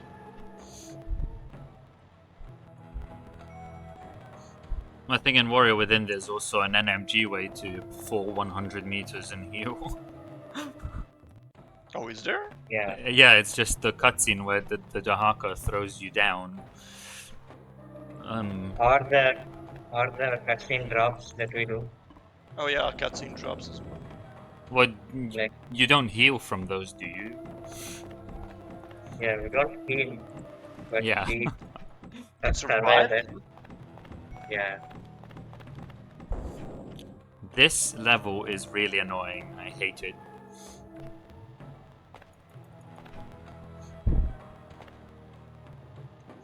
There's just a lot of some really slow platforming, and you have to.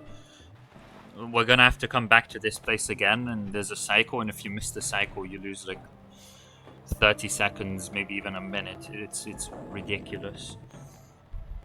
That's actually insane.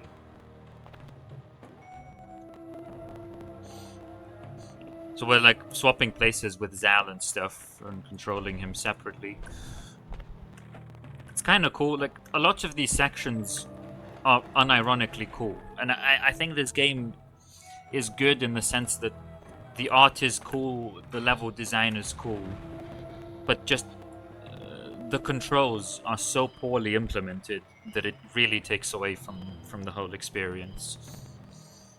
For example, with Zhao, when I click, and he starts moving 1 second later. Why? Why is that a thing? Why can't he just move straight away? Or look, why is that boulder not being destroyed right now? It's just things like that and it's absolutely all over the place. Yeah, art style is really good and like looks nice for like basically what they have at their disposal to work with. Because Yeah, as we mentioned numerous times, DS is not a powerful console. So I think it still looks very, very nice. They were really creative in that sense. But yeah, the game does feel jank. yeah. Nice. The Very art good. style and the level design is great, but it's really for me the controls that ruin it. Sure, is it because they try too hard to like appeal to the controls of DS, so like they couldn't work with something better or something like that? But I think even for a DS, I mean, TFS DS does much better.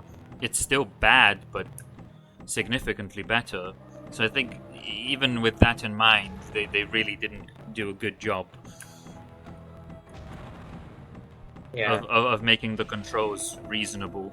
So things like how you know, for I mentioned this quite a few times already, when the floor blows up and then the collision still exists for a few seconds, that's just poor programming. There's no other way to say that.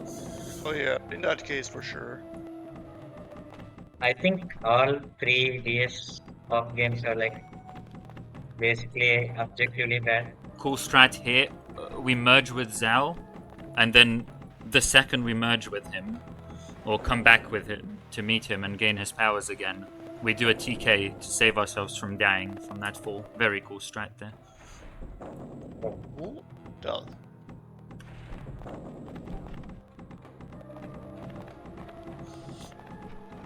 This is the final boss. Also, I like how this cutscene is 3D, but you can still see the 2D environment, and it just doesn't look good. But whatever. Okay, we will see that boss again in I assume hour 10 to hour 15. Hopefully earlier.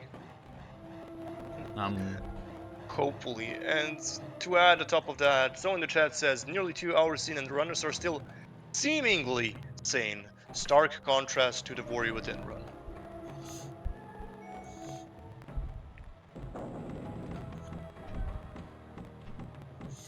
I hope at hour 3 we are not going to turn into Irish travelers and just go on like a huge rant and start doing video callouts. I mean, we might look sane, but like we are actually playing this game, so I guess that explains a lot of things. Yes. No. Okay. But I'm gonna miss the cycle now. Oh no, it wouldn't have lined up anyway. You can see. This game is so bad.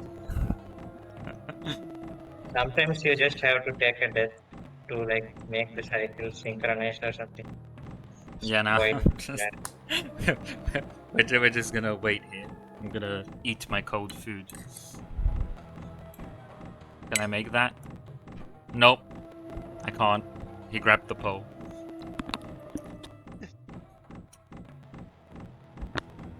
Cycles in this game are something. The fact that I know exactly where you are is kind of depressing. Like there are some poles under the moving platforms, and the poles have like insane auto target, Yeah. like TSS level auto target, we can say, and that is quite annoying.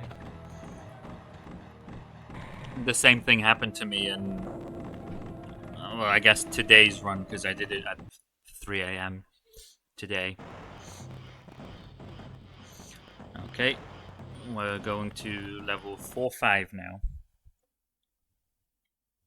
I'm surprised I'm still only one level behind you. Oh, I saw like your live split, and turns out it was the slipping Smathlax speedrun, because you were on PB pace up until like the very end or something like that. Wait, you saw my live split? Pretty sure you posted it like earlier.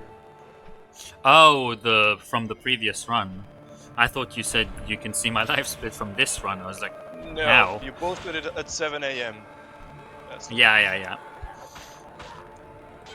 Yeah, that run could have been PB, but whatever. It was really bad.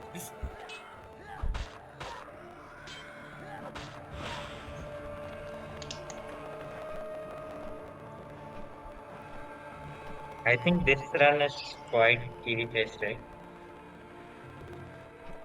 The run I'm on now, I'm 4.5 minutes behind my. Well, this isn't really my PB. This is my PB from the last week. My actual PB is about another minute faster than that. So I'm about 5.5 minutes behind world record. Okay. And at the moment, at least, I'm looking to finish maybe 10 minutes underestimate, but who knows what can happen. So you're looking at about 3:15. Yeah, my best possible time at the moment is 3:10, but you know, that's likely going to go up. Yeah, of course.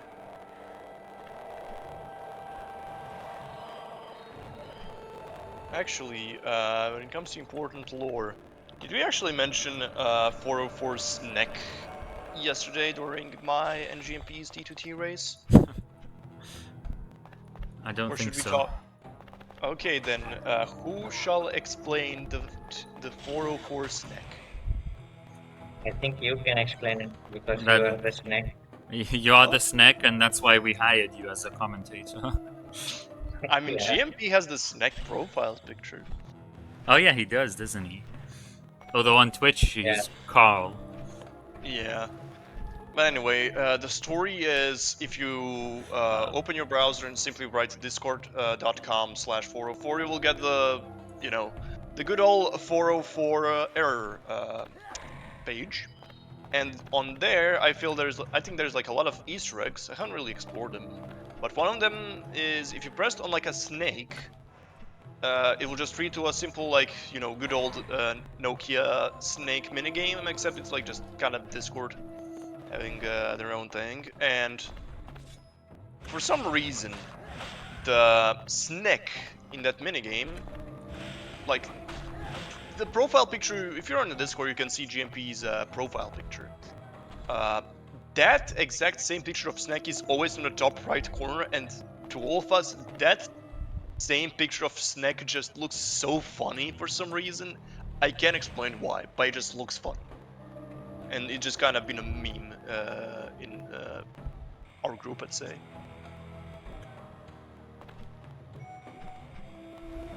Yeah. So this level, you might have noticed that I'm doing it again. Again, it's one of the backtrack levels. Normally there's a different route you take on the second go, but I did a ceiling clip to come back to the original route because it's faster.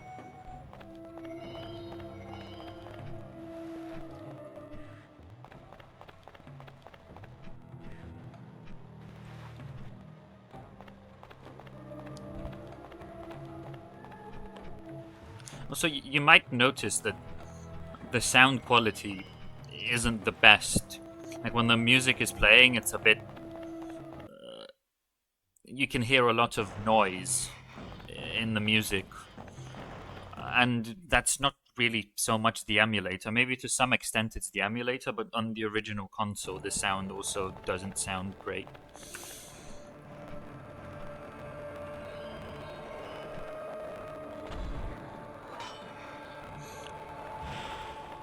Nice, I got a barrier skip here. Are you in 452? Yeah.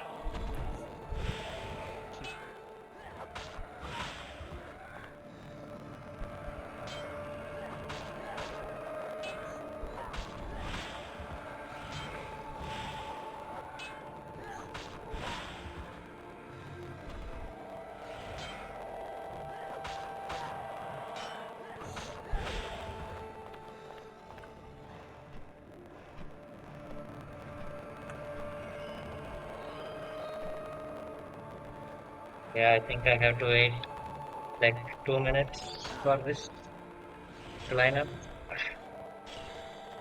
Is it really that long? It's pretty close, I think, actually. Damn.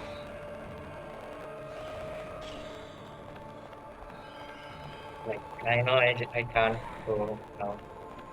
Like, I just have to stand here. This cycle is just ruthless. You could This even might pull work. it. GMP is stuck on that cycle. This might be the equivalent of long unskippable cutscenes where we just usually go and take a pee break. We like to do that in SOT and T2T. Not sure about worry with it though. Yeah, I mean, I just started eating when I was waiting for that cycle. You came prepared. And to be fair, I wasn't done eating. You might have noticed when the run just started, or when the stream started, I was eating, and I just never finished. Yeah, I assume that. I'll continue when I finish the run. Luckily, I got just enough fuel in to finish the run, so I'll survive. Okay. 2 hours in, we're still sane, and we're not hungry. That's also a good thing. I'm definitely hungry, but I'll survive. I'll just go grab a snack and a drink of some sort.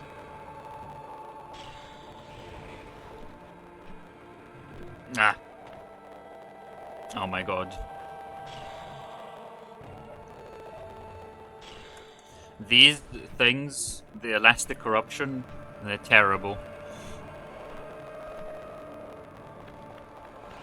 Yeah. You'll notice if you play the game yourself, it's surprisingly difficult to make the elastic corruption freeze. There is a section called Freeze Corruption Boss Fight, which is actually just a platforming section but you have to freeze like 2-3 freezing things, and like you have to be quick as well, but it can sometimes not work, and that's really annoying.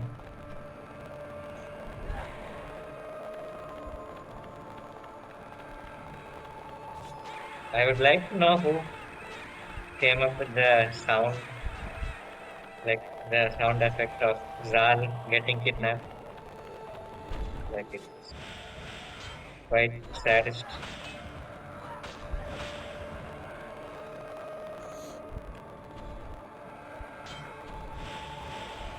Like not saddest as in sad low voice, but like so sad that this is what they could pull us.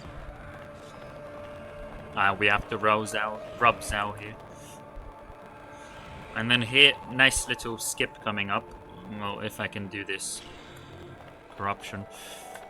We only need to freeze the left one here, and then we wall run and TK.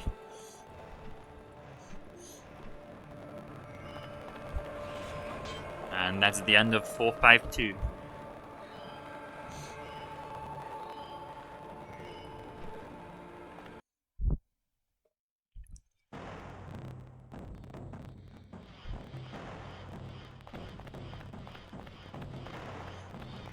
Okay, we're entering level 4-6. What do my notes say? Ceiling clip, stand, no wall run. Got it. Okay, so these enemies are quite interesting. We want to get hit on purpose because then they get into the position where we can freeze them faster. Otherwise, we would have to dodge and they'd do like 2 or 3 attacks. But if we get hit, then we can force them to go down to the floor straight away. But obviously, we can only do that if we can afford to take damage. So if we're low on health, we have to do the slower way, which is to dodge them.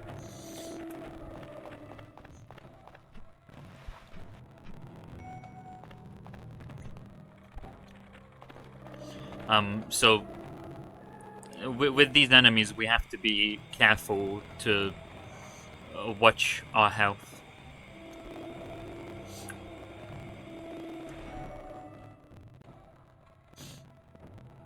So here it's basically impossible to make this door the first time round. We just have to do it twice. Tass does it the first time, but RTA, it's nonsense. Here we're supposed to swap with Zal to freeze those traps, but we can just roll through them. We take some damage, but that's okay. I think we should stop mentioning the tasks in the interest of not getting depressed. Like, the task is going to finish the run in 16 minutes. That's crazy. Nuts. And we are like one or like 2 words behind. Okay, so very nice strat here.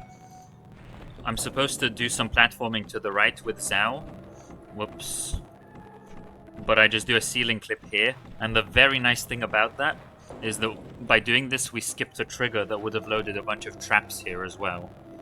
So we saved time and skipped a trigger that loaded traps, which means it's safer. And if we don't load the traps, I don't know this, but I would assume the game is less laggy without the traps. So it's just very nice.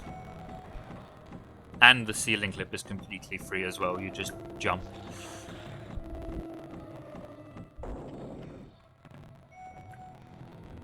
Oh crap. Can I make that? I don't want to risk that. I'm sure I can make it. Nice.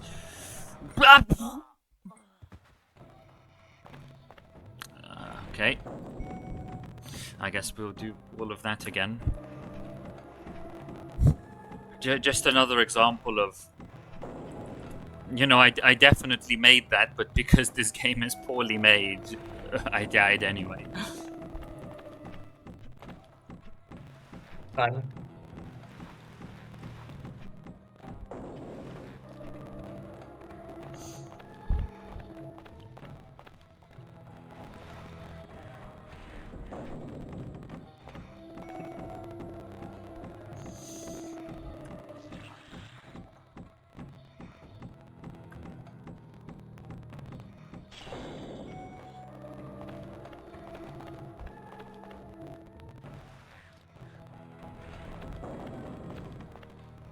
I'm bad at keeping track of levels, so where are you about at right now? I'm in level 4-6. I'm in 4-5-2, so 1 level behind Smath. Okay. Oh? This gap closed a So little. we're kind of about even. Like from once we fell apart, we were kind of even from that point on.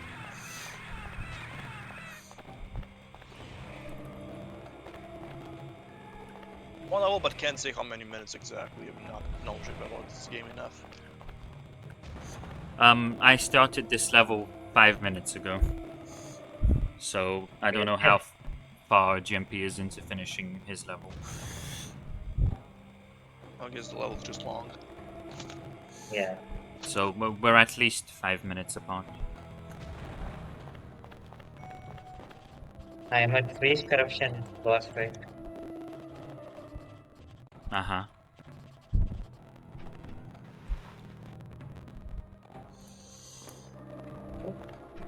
See? That's why it's called a boss fight.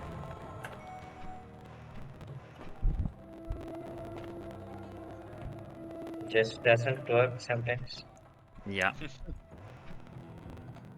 Well made. indeed. Okay, finally. No!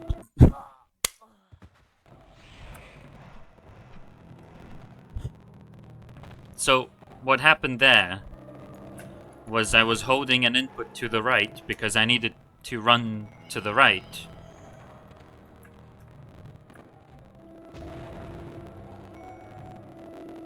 But because I only ran a very short distance, I stopped. Oh, lovely. Because hello, move. What is he doing? Why am I stuck? I'm soft locked. What? What the hell? He's just not moving. Oh, did you get the sword thing? Like, you can roll, I think. No, If I can't do anything. What Okay. in the world? I mean, I can re-enter the level, but then I have to do it again. Can I? Yeah, I can.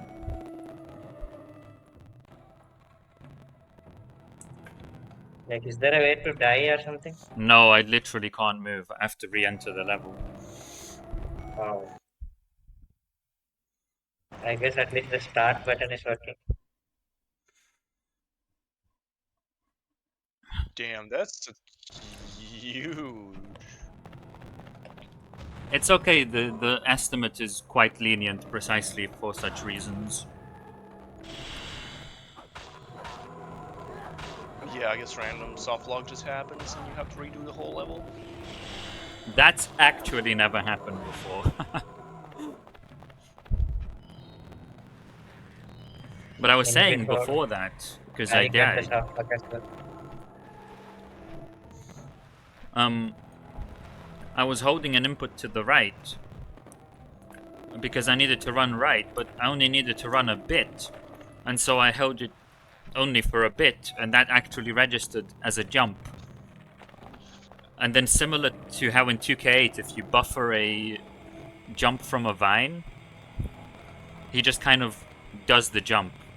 Even if you're quite far away, he kind of shimmies along the vine really fast and then does the wall run. And so here, if you're like half a meter away from the edge and you buffer a jump, he's gonna do the jump, and you basically, there's nothing you can do to stop it.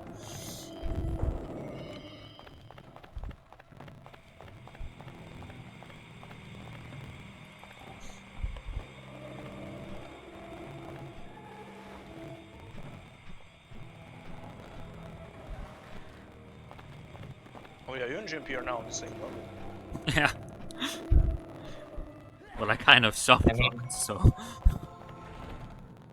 Shoutouts to Pop Serious and Fun, I guess. I think I'm still slightly ahead. Yeah. Yeah, like 30 to 40 seconds. Which is kind of nothing at this stage. I'm hoping to see a tight race. I'm hoping that we will survive and be in good mental health.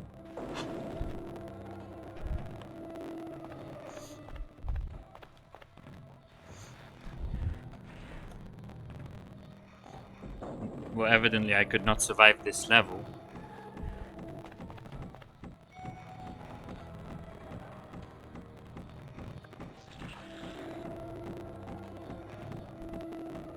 Don't worry, you'll get it this time. So, I don't really know what happened. I just sort of jumped, and I landed and took damage, and then I just couldn't move for some reason. That is just awful. And to be fair, I've never made a mistake there. I've never landed in that particular place before. So I don't know if it's very plausible that if you do that, that's just gonna happen consistently.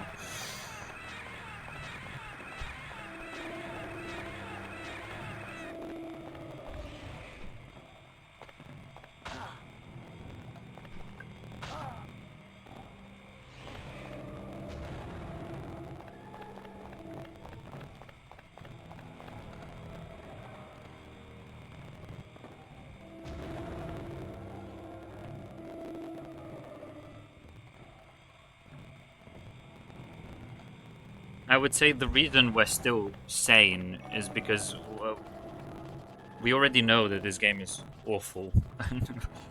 we expected it.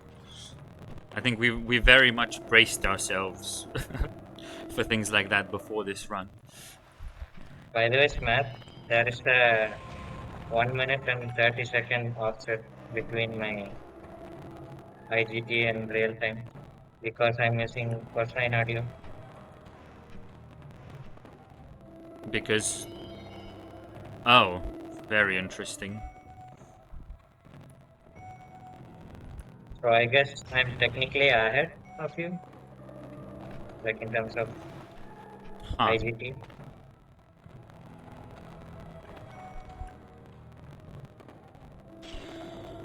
What's your IGT now? 2:17:49. Interesting.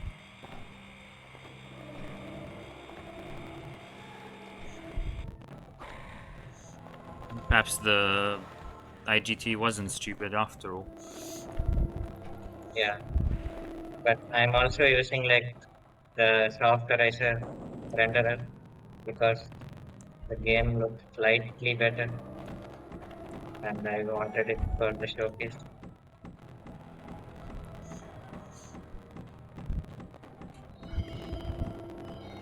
But in the The interest, game is great. Unless it just isn't sometimes.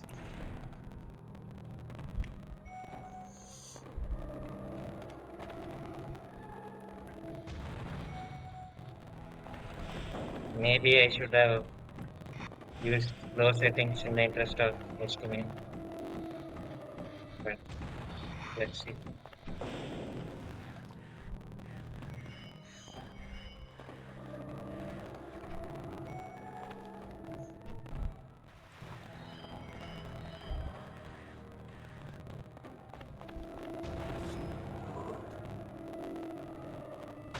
MP, I don't know if I asked you this, but has anyone done the runs of like the TFS Flash games? Not really. Okay. At least I haven't done. Okay, I died early at least.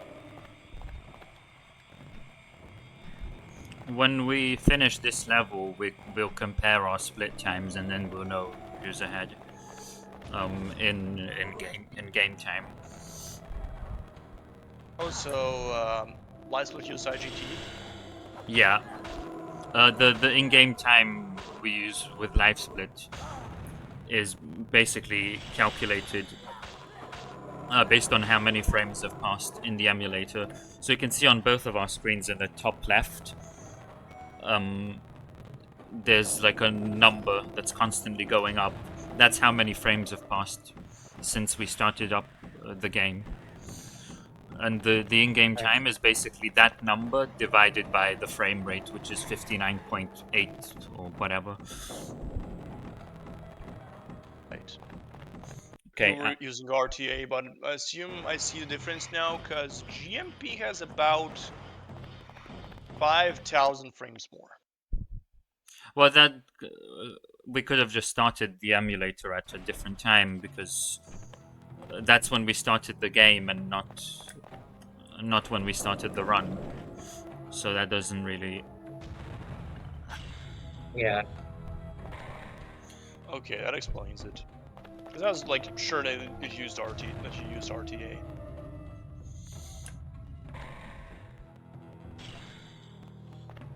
So by the way, my 4.6 time was 2:21:55.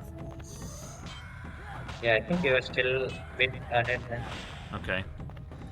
because I fucked up this level once. So But yesterday, not a big. or today rather, that boulder landed on that button and then it just didn't press the button. So I was just like, Nice. okay, I guess. PoPRuns 10. Okay, I guess.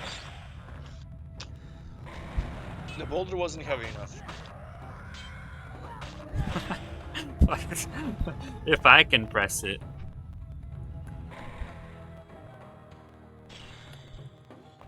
I guess the whole thing is the boulder actually isn't a boulder, it's actually Please. fake. Okay.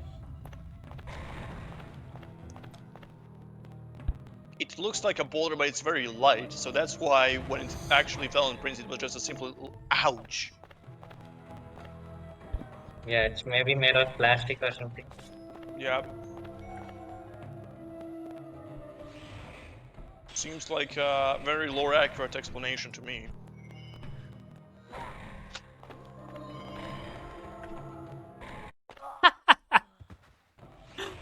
Okay, that's okay. I don't lose too much time to this.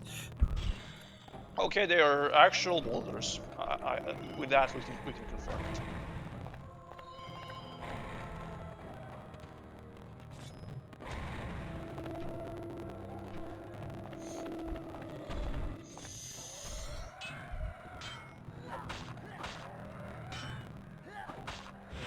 Okay, GMP, what is your split?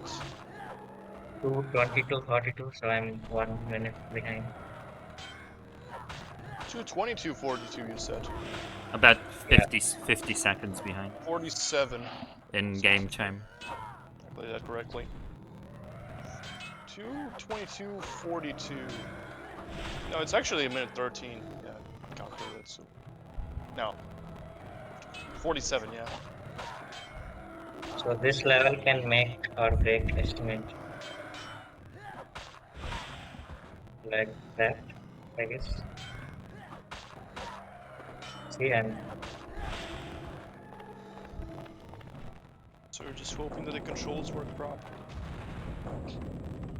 okay.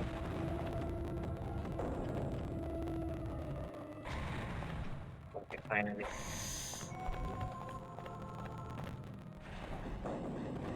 Now, hopefully, it's not going to disappear.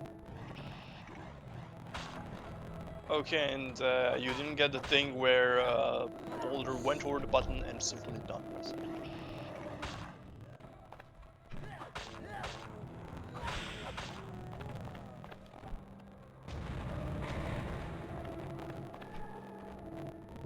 This can just- level is quite something. Are you on 4-7? Yeah, of course you are. Well, the last level was a roller coaster of emotions. I don't know about this one. They're all horrible. Yeah, I think saying roller coaster of emotions sounds too positive.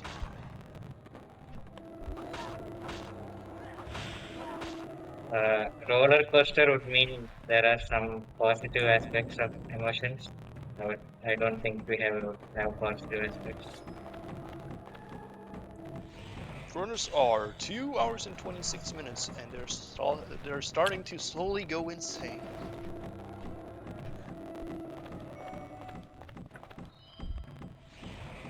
So whoever's commented that about half an hour ago, now you can see it.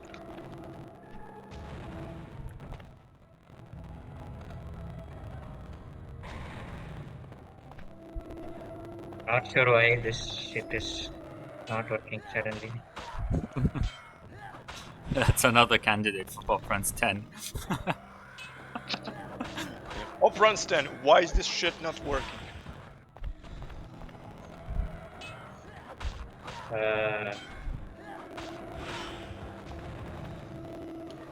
So in this level, you do quite a lot of stuff, quite a lot of fighting. And then here, so it's actually funny, before the run, GMP messaged me and said, do you know how to... No! No! Well, I just failed. Yep.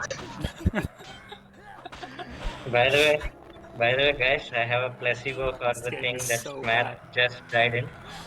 Hope No, my placebo will be good.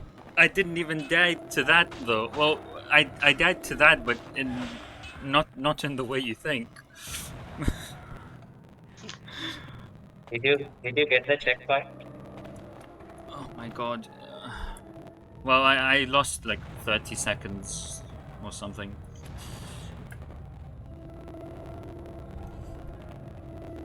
Basically, he landed on like at the very edge of the platform and basically like slipped and fell down. Yeah, that's quite common. Like I have a placebo to avoid that. Let's see. less ego. Yeah, so you land on the edge and you get an air step and you have to immediately move back. And in my practice runs, I just had a different cycle where the platform was already moving away from me when I jumped to it. So in my practice attempts, that never happened, but I now remember that that's a thing. I've just finished level 4-7. My time was 2:28:48. Yeah, I think I'm going to take a while before finishing. And I was just explaining that before the run, GMP messaged me asking me if I know how to jump from that platform. Which is... Yeah. It just shows how terrible this game is. We're two runners, and we're messaging each other asking how to do casual gameplay. It's awful. It's no wonder the two previous times this game has been shown at PoPRuns, both were overestimate. Granted, some of that was also just my fault for not practicing enough, but also this game is just really bad. But I think we can break that today. Even with all the awful things. When is TFK hard mode? I don't think that's possible. I mean, couldn't you just take cheat engine, set the HP value to 1? Yeah, but I don't think you can finish the game. Or at least I definitely do. If you told me that, like, you know, if I did a TFK hard mode run, I would get like a new job for like 100k a year or something, then I'd be like, okay, fine, I'll do that.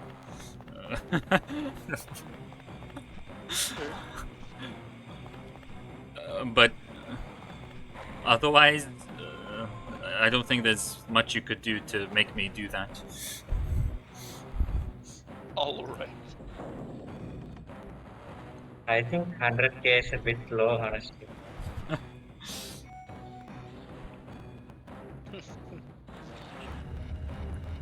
Okay, we'll talk about the details after the run.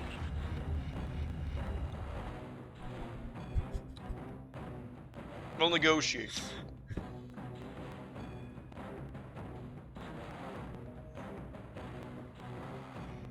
It's kind of fun watching this from the back line, just like eating an apple and just watching this roller coaster of emotions.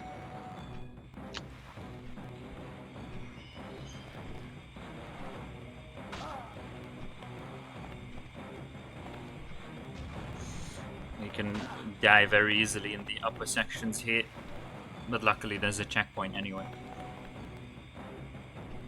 Because also when you get to this point, all of a sudden the game starts lagging more just as you get to that spike. And so then you end up timing it wrong because it slows down all of a sudden. Nice. I got that platform first try. Nice.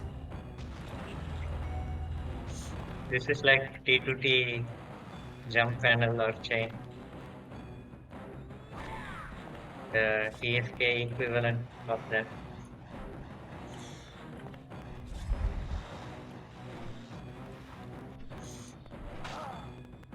And as a reminder, there will be a T2T mobile speedrun later tonight. Yeah, exactly. So what have we got? We've got Viniv next with Trilogy. Then I think it's Pop 3D, T2T Mobile, and TLC. Yeah. Exactly, yes.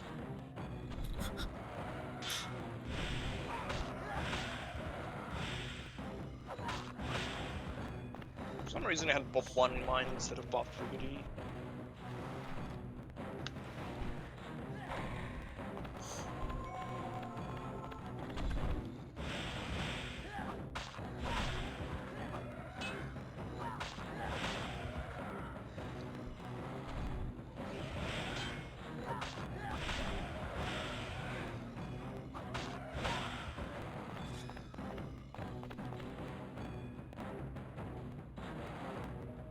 Oh, this game is fantastic. Good thing this is the first and last run that I will do. If I ever submit this to PoPRuns again, please reject it. I'll just tell you that it's a bad idea. I'll remind you.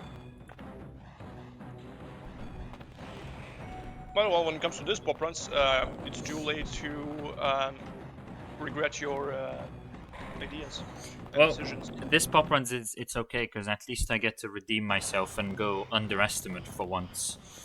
But then I never want to do it again.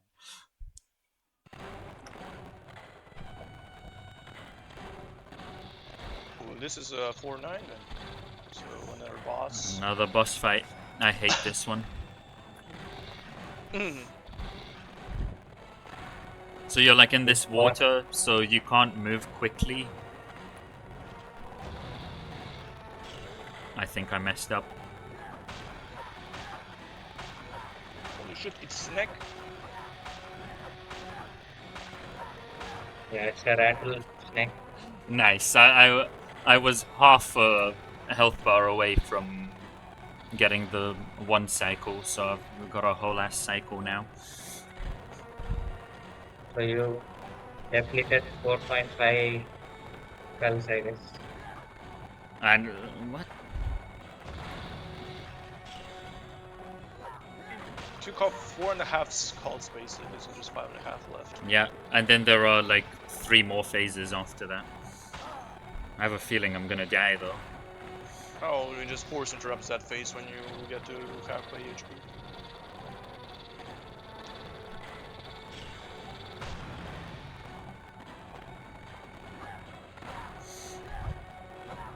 Okay, 2 more phases. But the thing is, when you're walking, he spawns these portals kind of randomly.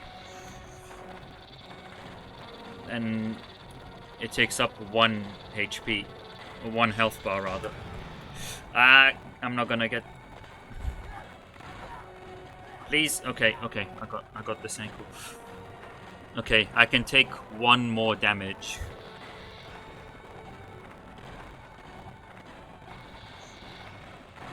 And he spawns them kind of randomly, and if he spawns one inside you, there's nothing you can do. Snake is not being nice. Okay, nice. He's dead. Rest in piss, you won't be missed. Okay. And we go to World 5, which is the last long world. Now Zhao has betrayed us or something. Yeah. This is level 5-1. So it's actually funny, when I was watching back the tests, I'm going to repeat what GMP said. In this section of the game, because Zhao betrayed us, we're kind of supposed to be depressed, and that's why the game gives us cycles like this. It's like the game is just trying to make us depressed at this point. Look, you can't wall run up that. We're too low, and we get a cycle like that, and that's just this world in general. It's awful. As if we were already happy. It's now going out of its way to make us even more depressed. Yeah, that was my theory. So you're trying to tell me that the first 4 worlds were meant to be like Yeah. less depressed? Yeah. I mean, I think they were, but the devs clearly weren't very successful. But here it's just on steroids.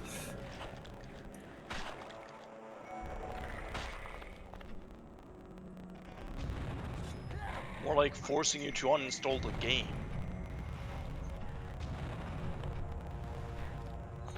They didn't succeed in the first 4 worlds, so they're going on all out on this one.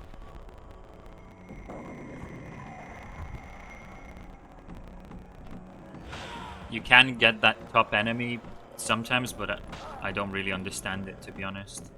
Is that door gonna stay open long enough? It's Let's kind of tight if hope. you don't get the top Yeah, end. I have to do it again. But that's fine, at least the enemy's dead now. Yeah.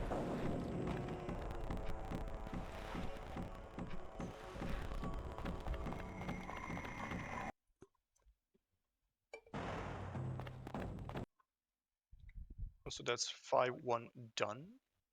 Yeah. We will come back to it though. Yeah, I see there's a And 5-2-2 and 5-1-2. mm-hmm. So again, with the lovely So, cycles, we have to wait here forever. so when you reach the end of fight 3, just remind me to give the lore update. Sure.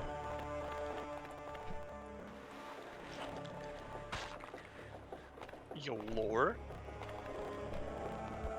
Yeah, GMP is the lore expert. Sure.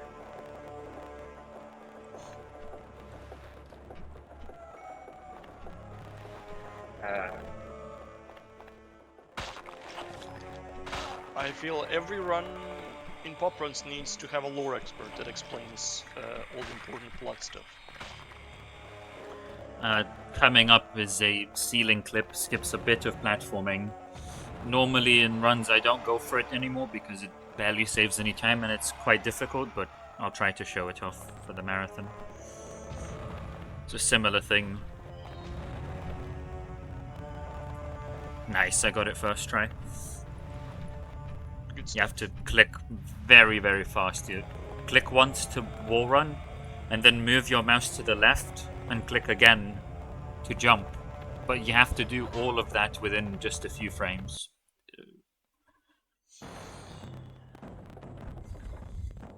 I've 2 done. These are 2 rather quick levels. yeah.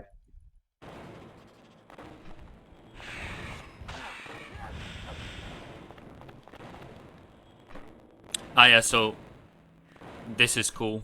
Everyone does this casually. Long fall grab. You just jump. This is what I mean. You can fall 100 meters and still grab a pole.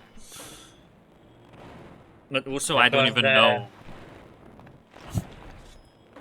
that was the origin of Downfall Grab. Yeah, that's how we discovered it, and I think every casual player discovered it here because I literally don't even know what the casual route is. Everyone just jumps there, and then you get a long full grab. This is why I'm saying I don't think Ubisoft played this game because there's no way they wouldn't have seen that. Yeah. No QA basically. Not even. I mean, even aside from QA, surely you don't need QA to test something like that. Even the developer should find things like that. Another long fall grab. Oh damn, that one was long. Yeah. As we said, there's no limit. And to get back down, it's not faster, at least I don't think, but just for style points, I'll do the long fall grab again. Yo, style points, let's go.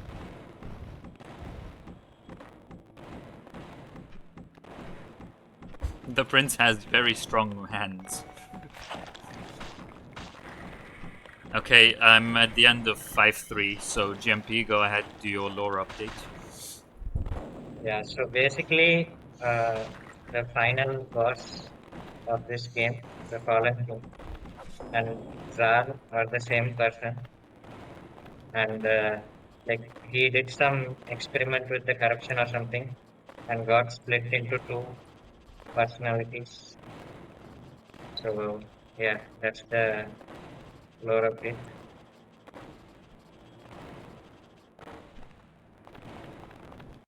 I see on Smat's side that Ariman is being mentioned.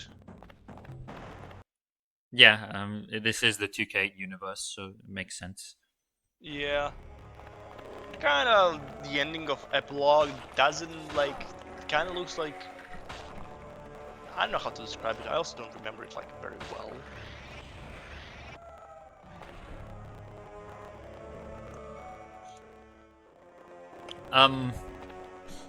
Elika just sort of goes away and leaves the prince.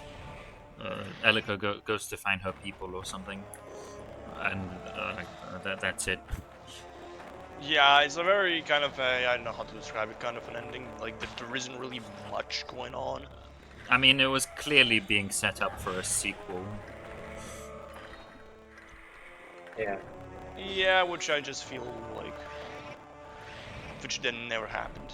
Yeah, and at this point, never will. Although, who knows? I mean, maybe we'll get a sequel on like mobile phones or something. Some kind of a meme where not a AAA sequel. That's not gonna happen. But Yeah, or for sure. even like a book or something. I can see something like that happening. So that Technically, since 2009, this year is the most attention that this game has gotten.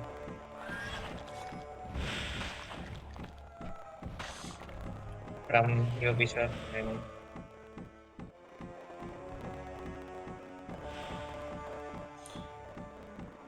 okay, so here I can skip a cycle by getting this fireball. No. Oh. Well, never mind. I'll eat then. Yeah, that's what this game is for. You eat during it.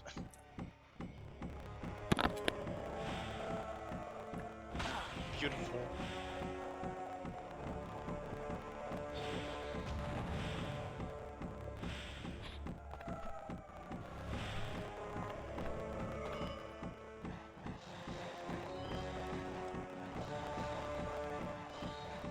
long fall grab on my end as well. Nice.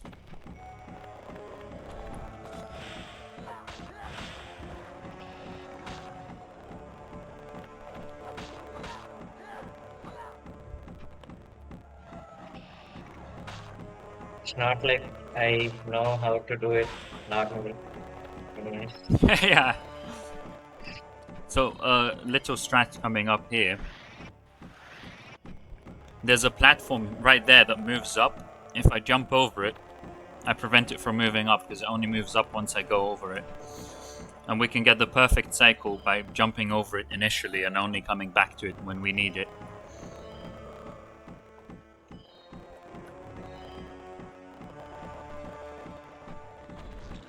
Eat this enemy.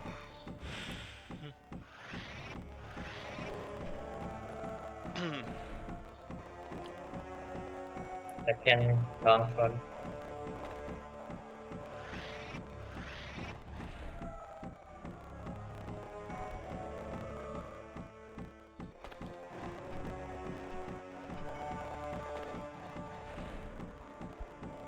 So now if I swap back to the prince and run to the right, the platform starts moving exactly as I get on it because this wasn't like a cycle that I got exactly right. It's because this platform literally doesn't move until you step on it for the first time.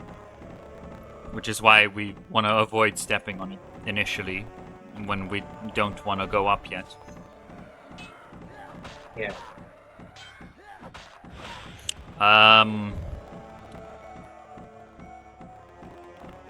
I could damage boost through this, but I might not have enough health. So I played it safely.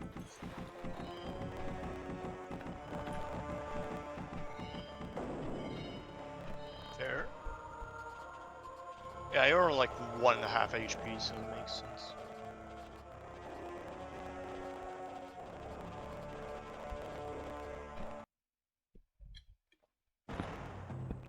It's the end of 5-4? Yeah.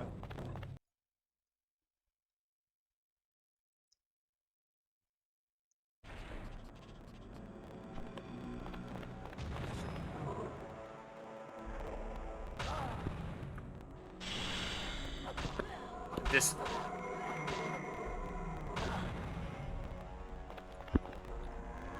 If he goes to the side like that, As far as I know, that's RNG.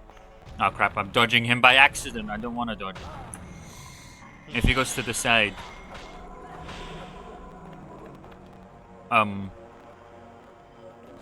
he gets stuck behind the barrier and we can't hit him, so we just have to wait for another cycle. Also, I assume you're on level 5-5 now, right, Smat? And this one has some very tight health management. So here we die on purpose to get our health back. I think it also saves time to die in general, but also we really want our health back. And in general, in World 5, health management is very tight. So there'll be quite a few points where I'll die on purpose to gain my health back. Yeah. But if you're in 5-5, that actually also saves time by spawning the boulders early.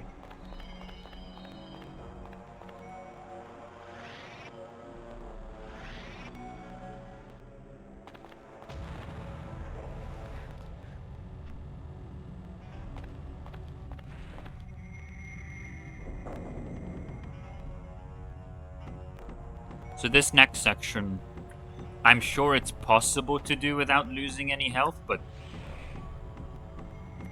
Well, hey, I might just do it now. I think that's literally the first time I've ever done this without losing health. And the reason why it's so tricky is because, as I mentioned earlier, when you're controlling Zao, when you start moving, there's literally like a 1 second delay between when you press the input and when he starts moving. Like, I don't know why they they did it like that. Okay, it was at least nice time to test it for hard mode.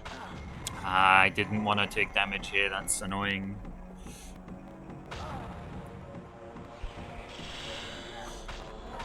Also, assume the strat for those guys is that if you try to like avoid their attacks, they're gonna do it like a few times, like those. Yeah. They would do the jump roll thing. Okay. Oh. We're gonna do that again. They do it a few times, and then if you get hit, it's just, you know. Yeah, it ends instantly. Yeah.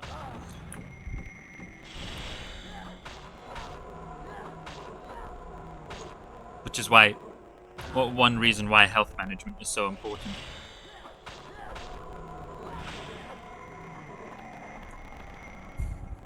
So these traps are actually difficult. Like the rotating platforms? Yeah. Yeah.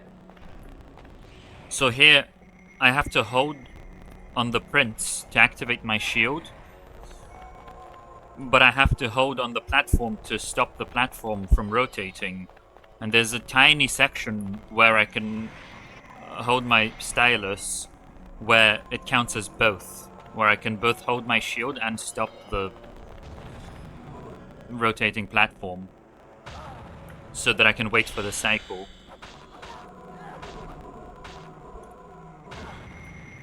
And I think that's just literally how you're supposed to do it, even casually.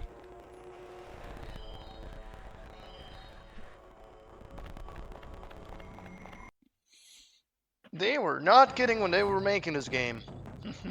Okay, so something really interesting coming up. We have to do levels 5-1 and 5-2 again, just because we have to pick up some gems or something. But notice we'll go to 5-2 first, and not 5-1.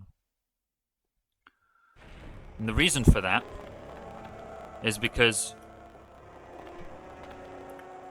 when we enter these levels for the second time, the game makes us take a different path, which is longer, and there's kind of a rock in our way to prevent us from taking the correct...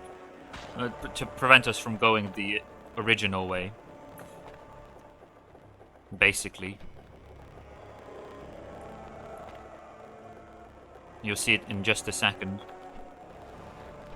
So see, there's a rock right there to my right. But for this level, what they haven't tested is that if you die, the rock disappears.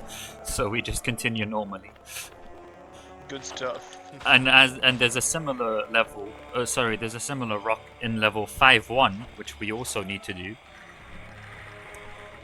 But that one just doesn't appear if you do level 5-2 first. So that's why we do 5-2 first. Beautiful.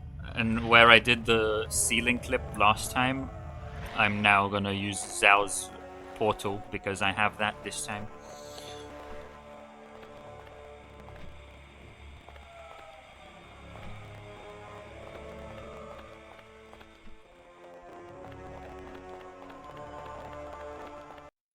And we call this the replay rock glitch.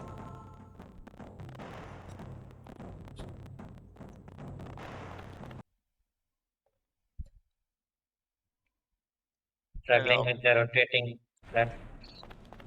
Oh, that is rough. So there's supposed to be a rock literally right here, but there just isn't one because we completed level 2 first. So we get to do this again. Oh, not this cycle again.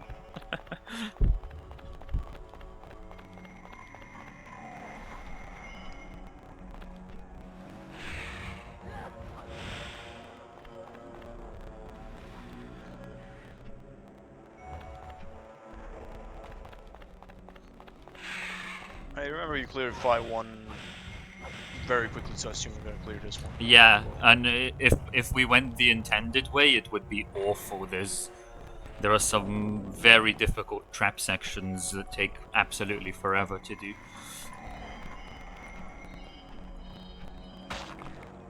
And, like, there's some kind of door here.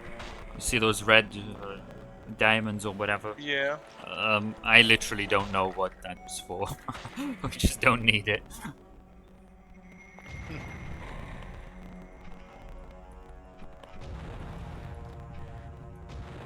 Maybe you need that door if you go the intended way. Yeah, probably. That is the case. So, GMP, what's your latest split time? 5-4 at 2:50:30.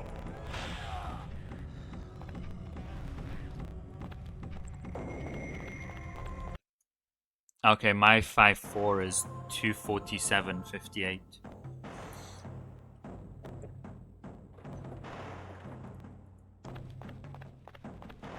Yeah, I'm struggling quite a bit, but that's kind of expected in this world. So now we're going to level 5-7, which might confuse Snake slightly because you might be like, well, what the hell happened to level 6?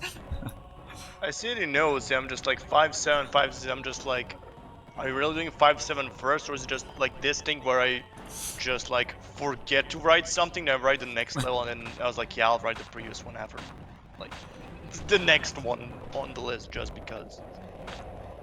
So the way we defined the level names is we basically said whatever level is unlocked first comes first.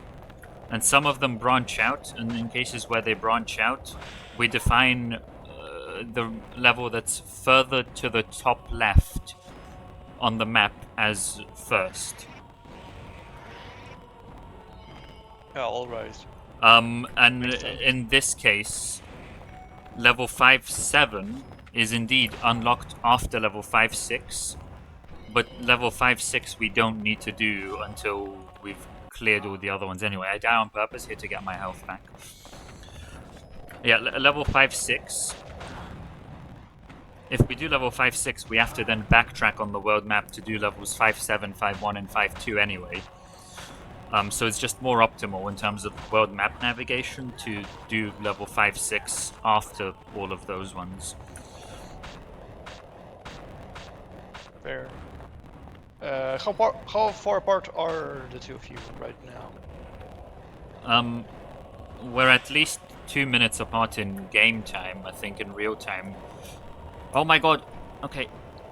In real time, probably a bit more than that.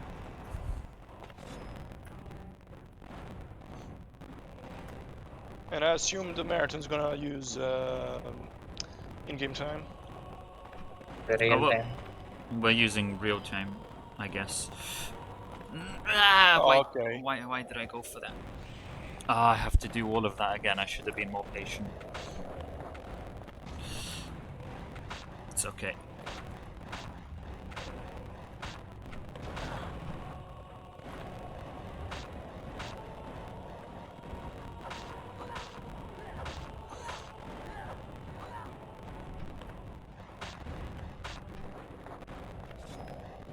So I should finish sub-estimate. GMP will be tight, I think. Yeah.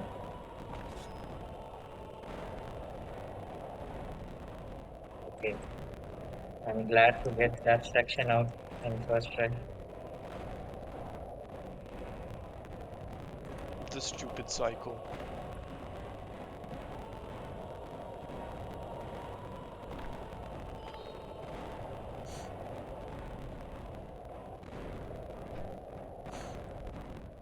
Okay. That you can show the IGT if you want to have it at the end. Health management is very important in these levels. Hang on. Because look, I've got 1 HP now.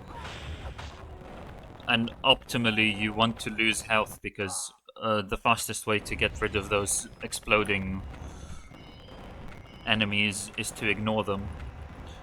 But if you ignore them, obviously they deal damage. Otherwise, you have to kind of shoot them away from you until they explode. Which takes a lot of time.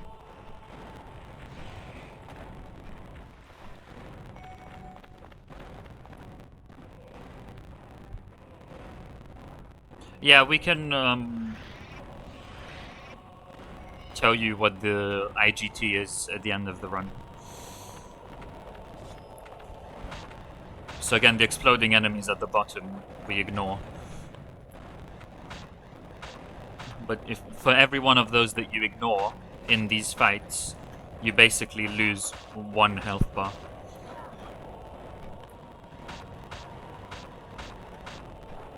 The hour free and the runners seem to be sane, I think. Not really. Okay, and for me, 2 more levels in World 5 and then 3 levels in World 6.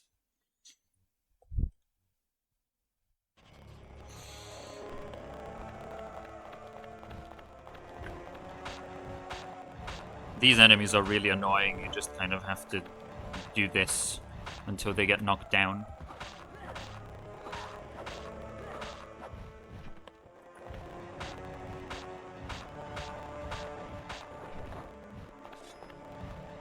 I really want to watch that Warrior Within run because obviously I was sleeping when that was happening, and everyone is talking about it so much. I want to know what I missed. Yeah, there's a fair bit of runs I wanted to catch from yesterday. I just couldn't. I've only managed to watch a bit of the TFS run last night.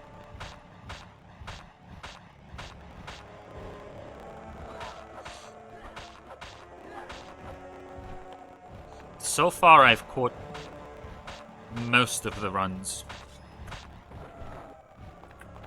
The only ones I didn't catch are... So far you have commentated most of the routes. So here we're supposed to teleport using the portals, but it's faster to just kill the enemy.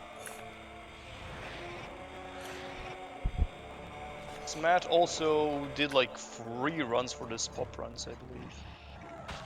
Yeah. Sands of Time with Yaka, 2K8 yesterday, and this. Which is nuts. Doing 3 runs for the event is incredible.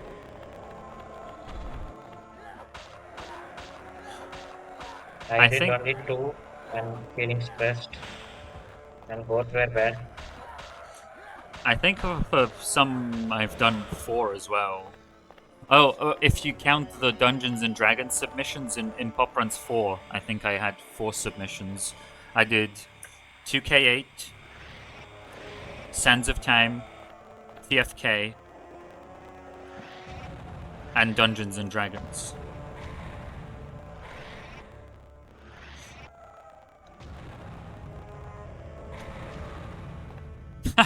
If you count individual games, Vinny has done 4, which, to be fair, isn't even, you know, it's kind of fair. Yeah. Because you are running 3 separate games with separate mechanics. Sure, they're similar, but...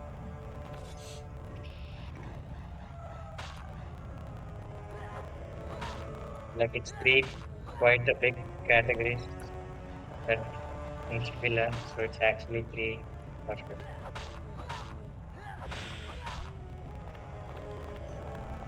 And 4 as well.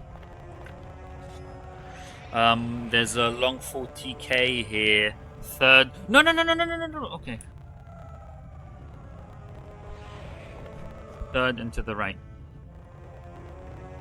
The third one down, and then we jump off immediately. Damn, that was scary. Zoologist decided to fall asleep.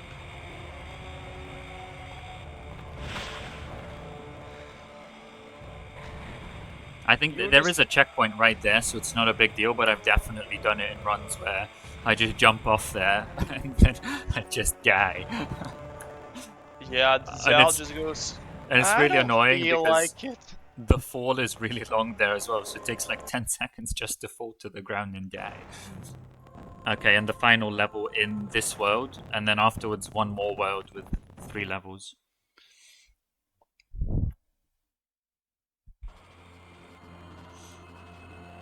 Okay, so very cool ceiling clip coming up that GMP found.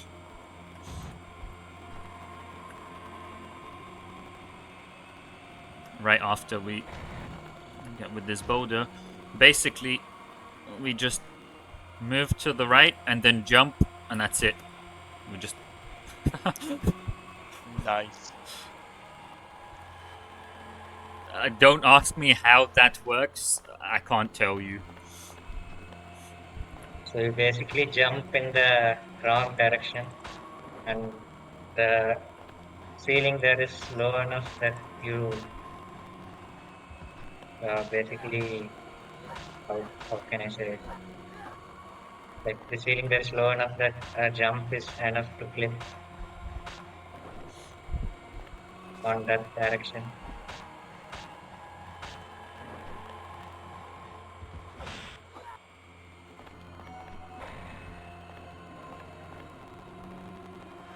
So here, there is a TK strat that we could use to TK way ahead of where we need to be.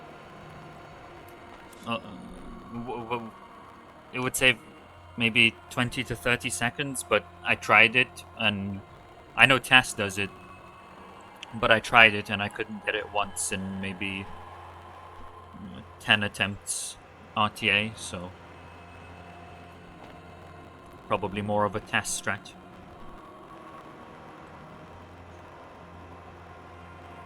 It's okay, the time loss isn't too bad anyway.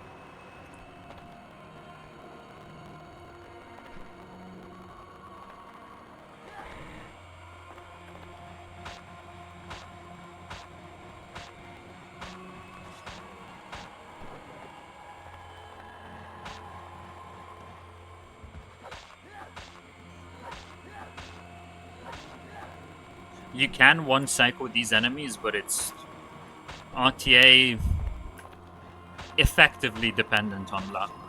Technically not, but basically yes.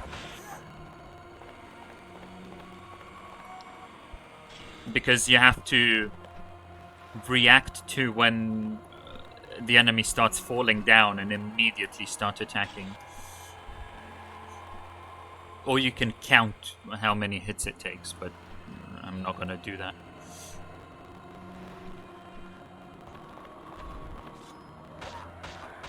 So these big purple guys, we kill by just spamming this combo. Just keep that in mind. They're really easy to kill. We kill them by spamming left click. Very complicated.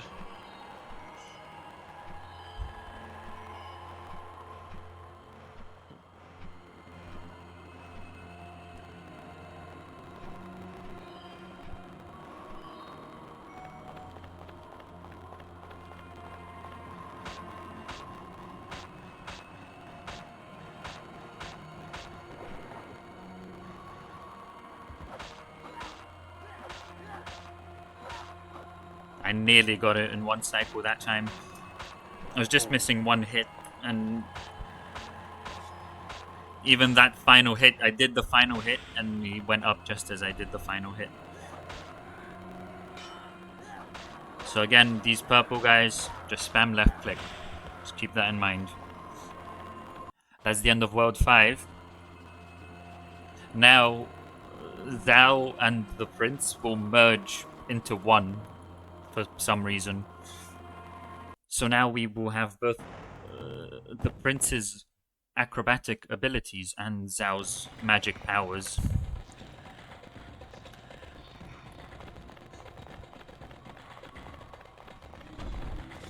And there is pretty much only 3 And- levels left now.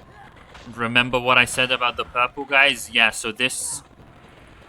I'm supposed to be this really insanely powerful character now, but actually now I actually have to pay attention to fighting these enemies because spamming the same combo doesn't work anymore. Because he does like a backflip. Like I can show this off, so look, if I keep doing it, he does a stupid backflip and then I take damage. So instead what I do is I do 2 attacks. The third one is where he does the backflip, and then I block to stop the combo, and then I wait for an attack, and I repeat. GMP might point out that that's not the most efficient way to kill them. It's more efficient to do only the first combo. Sorry, the first hit in the combo. And repeat that. Yeah, I find that more consistent as well. But I found the opposite for me. RTA, I find it easier to do 2 attacks per combo, but TAS does 1.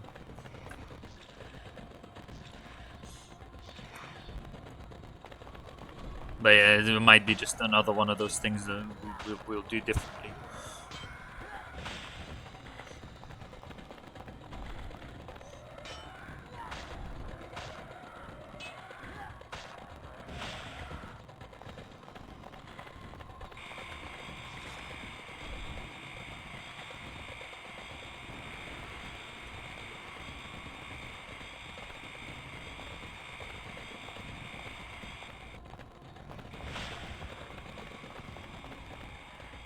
How the saw blades just like disappear from the screen? Don't question it, mate.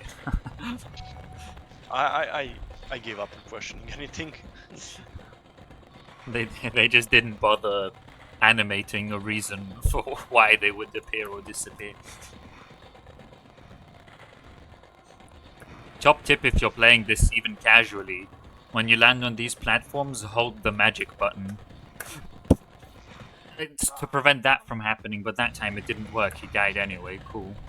Oh god. Yeah, when you let go of magic, it still persists. You got unlucky. But like- it, I think it at some point doesn't. Maybe I let go too soon. Or maybe you started holding magic too early. One of those 2 things. I didn't know that was a thing. I thought I was already doing as early as possible. Anyway. Okay.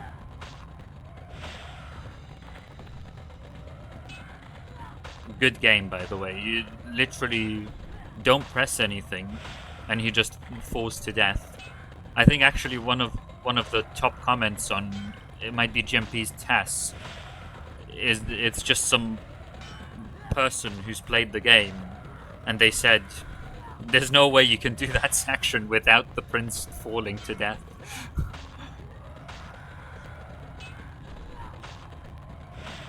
You're cheating. What's wrong? Yeah. They were convinced that I spliced the task. I mean, the task is This- kind of spliced, I guess. Yeah, Yeah. I mean, in some ways, like let's take Warrior Within Stars, for example. In a segmented run, you can get the best RNG for portals, but in task, it's more difficult. Like you have to control the RNG and stuff.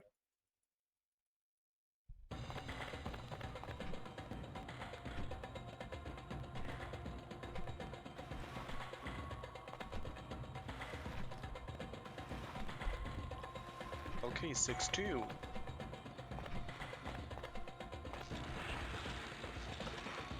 So here, if you get the wrong cycle, and I don't know what the correct cycle is, and it's impossible to... at least from a casual player's perspective, it's impossible to know in advance, but that boulder there kills you if you get the wrong cycle. Boulder shenanigans again?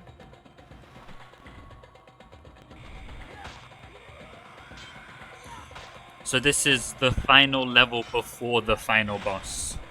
So this is the final non-boss level, which is 6-2. We don't really have any too many strats here. We just kind of fight the enemies, do some platforming. Yeah, I guess the point of the game in World 6 is to show, oh yeah, now you're the super cool OP guy. That's you go- worse than the original one.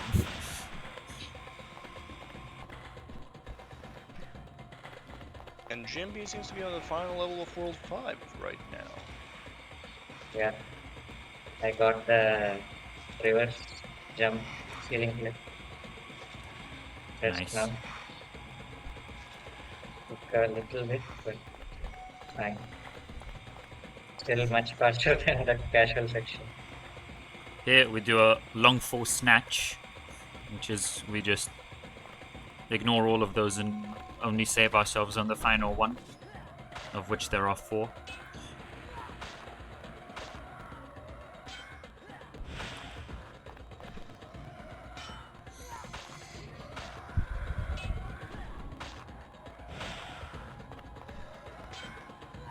Even after the enemy is dead, I still have to press block, because otherwise he would do a backflip. Look, I'll show you. Look. I didn't press anything that time after the enemy died. I think I'm gonna die. Yeah, that's fine, there was a checkpoint. Oh yeah.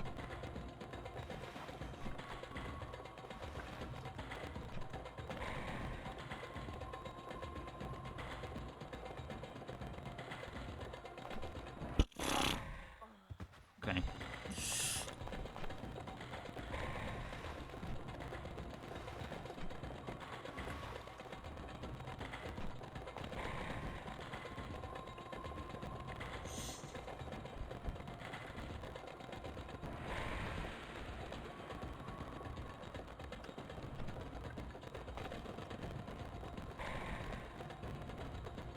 Nice.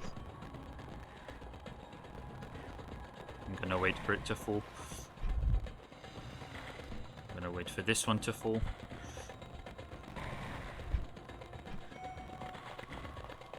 And then last fight before the final boss.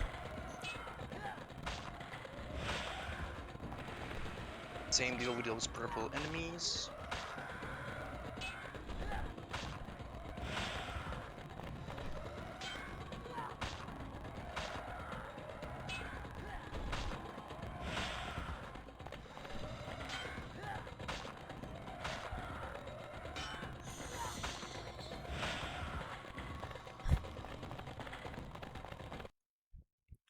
Okay, and to the final boss.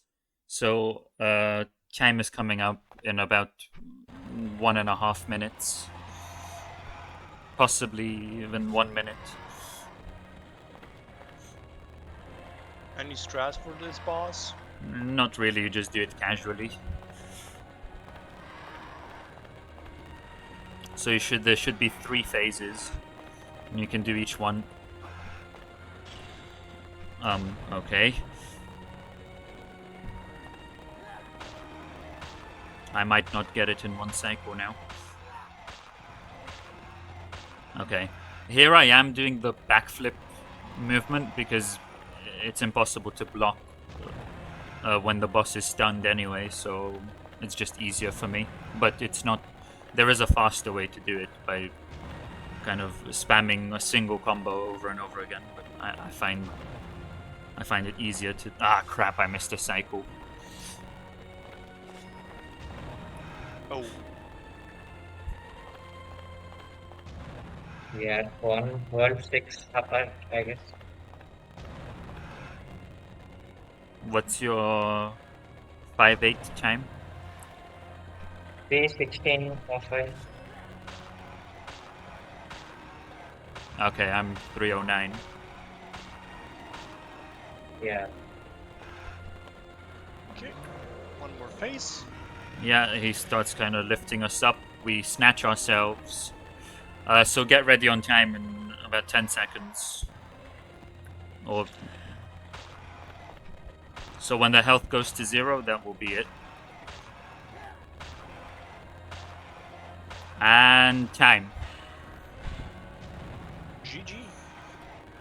Easy.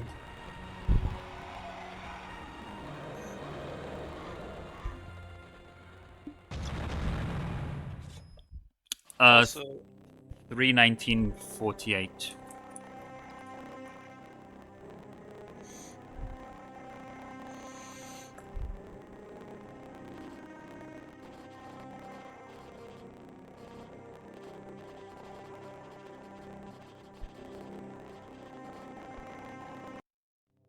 Oh, yeah. Pardon. credits. Oh, I messed up real bad.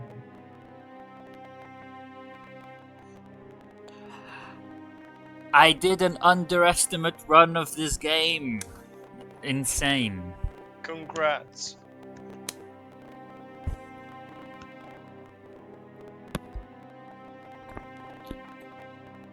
I think I killed Estimate just now.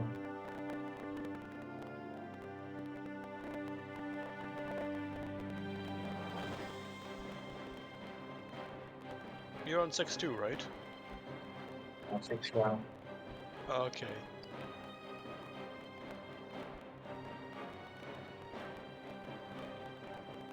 At PoPRuns 6, my estimate was 320.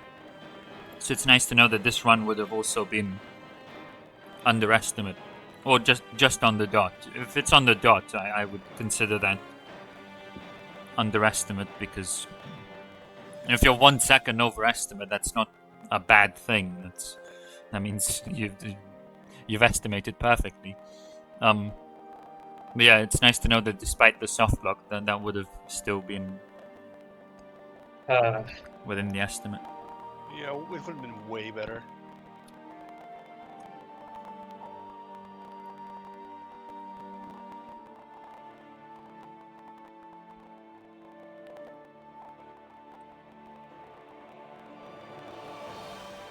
I did a really, really dumb mistake, and I'm paying really big price for it right now.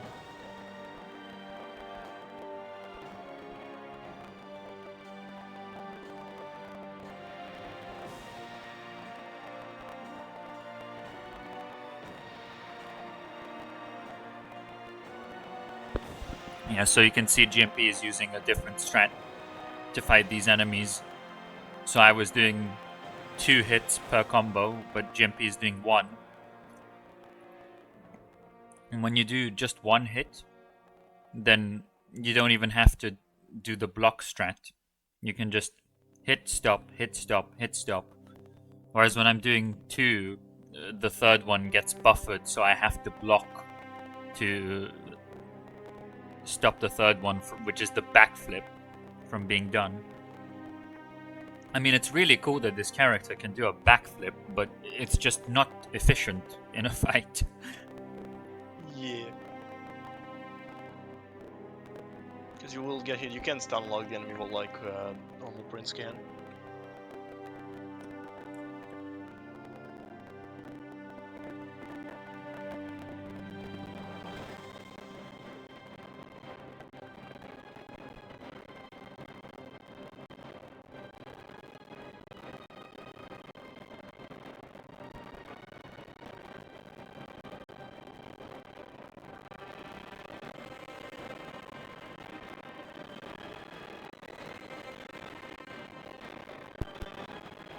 The lore is that we merged with Sal, which was our companion the whole time.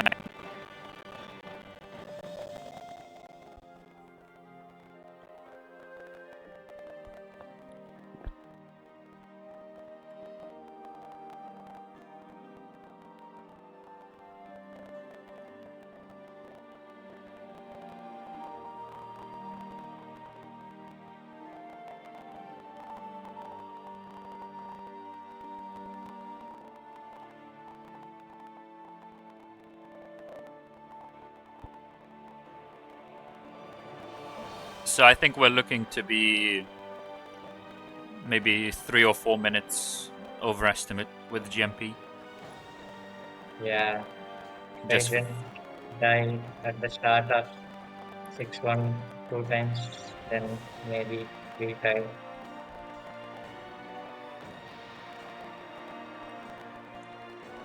I'm considering just stopping the what run is cutting to the next this? one. Is this 3-2? 6-2, I mean 6-1. 6. Oh, is it still 6-1? Oh, okay. Then maybe more like 5 minutes overestimate. Yeah, it crashed. So I guess it's a good time to cut. Yeah. Really? That crash happens on console as well, by the way. That's not exclusive to the emulator. Why does Yeah. the crash happen? If you hit the enemy and get hit, or like die at the same time as hitting the enemy or something, specifically there, you can crash. Yeah. And you clicked français. In French.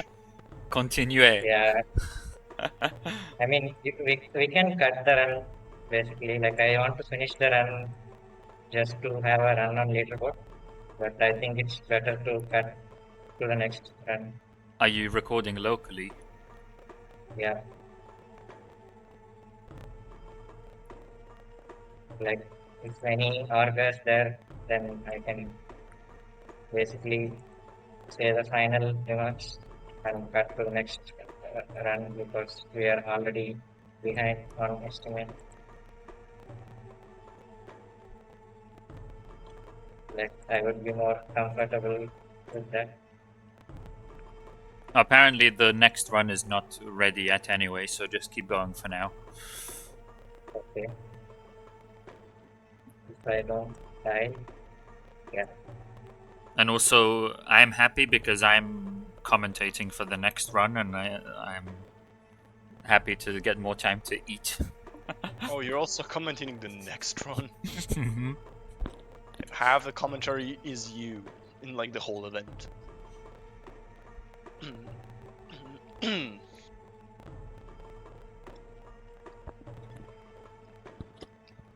I'm excited though because that's an actual good, like, run. The trilogy. It's a cool run, cool strats, competent runner. So basically cut to the next run when setup is ready. But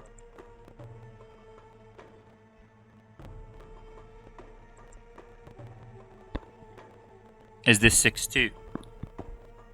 no, 6-1 still. It's very tragic. He crashed on like the Wait. last fight of 6-1. Did I finish 6-1? No, you were on like the last fight of it. Yeah, I think so. Okay, yeah. Yeah, now I remember. So both of us, you crashed, and I soft locked.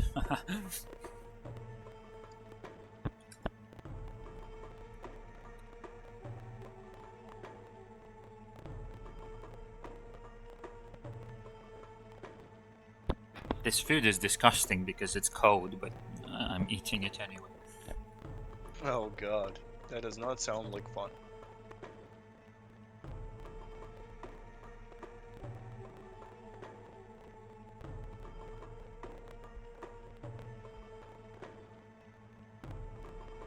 I think I'm going to die.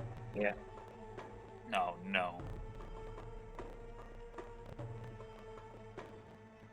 Checkpoint isn't too far away though.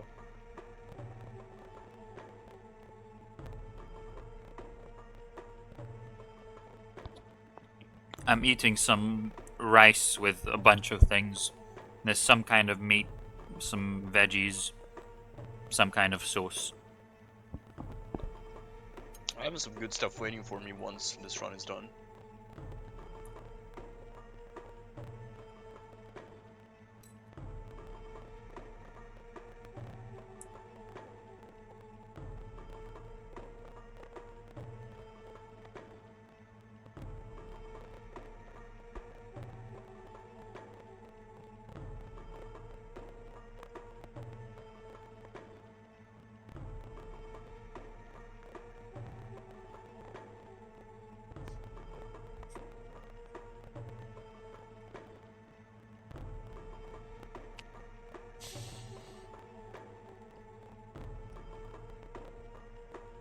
So GMP, are you going to run this again once this marathon run is over?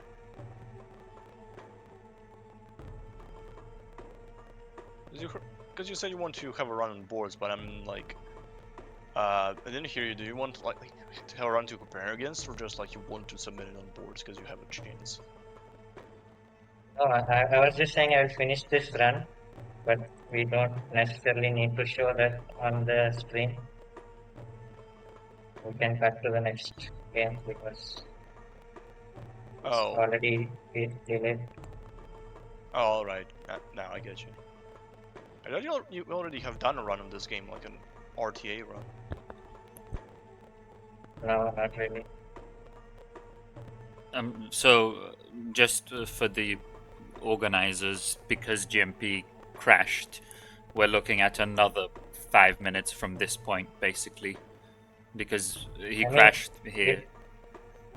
If the next run is ready, then we can. Yeah, just letting the organizers know so that they're aware of the timeline.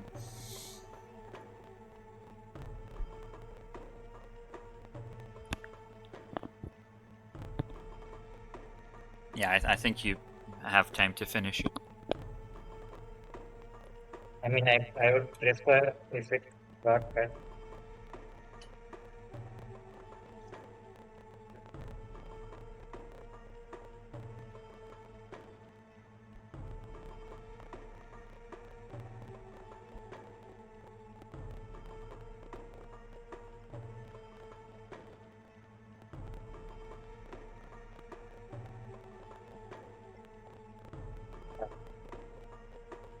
Nice jump there. The game is not cooperating. And now there's basically a random chance you get killed by that boulder. Oh my god, you just about missed it. Yeah, at PoPRuns 6, I think I was like 25 minutes overestimate with this game. Oh. PoPRuns 6, I do not remember that for some reason. I'm pretty sure I ran at PoPRuns 6. At PoPRuns 6, I did not practice this game at all. In fact, I opened up, I installed the emulator for the first time like 5 minutes before the run started. And obviously that's my fault. But also, the reason why it kind of ended up that way is because I ended up taking much longer than expected to practice my blindfolded run, because that was also PoPRun 6. And so as a result, my other runs would just suffered horribly. But I'm very happy with the blindfolded run, and I think people liked it. Yeah, that was really good. But yeah, the other runs definitely suffered because all of my time was taken up by that.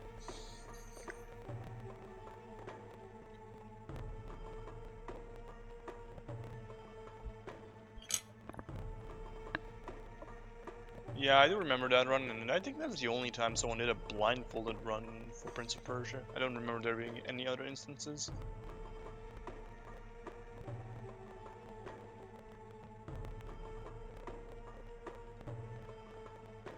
Yeah. I know something was Oh, coming there. the boulder. And So, funny story about my blindfolded run as well. For the past couple years, I've been working in a gaming arcade.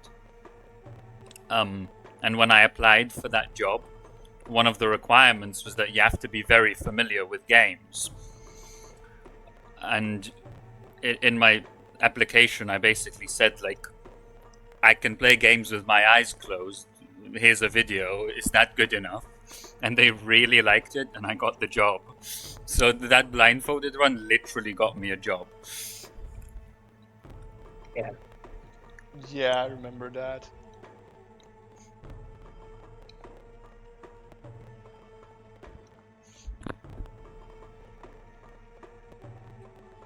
going to wait here.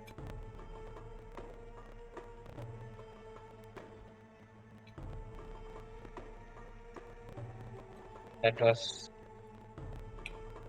quite Damn. something. That boulder head was close. Is the next run ready?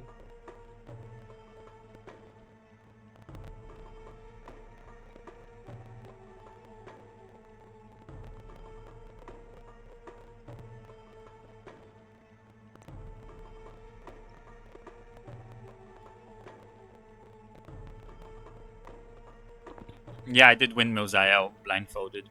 PoPRuns 6. And Sam was commentating. Okay, final boss.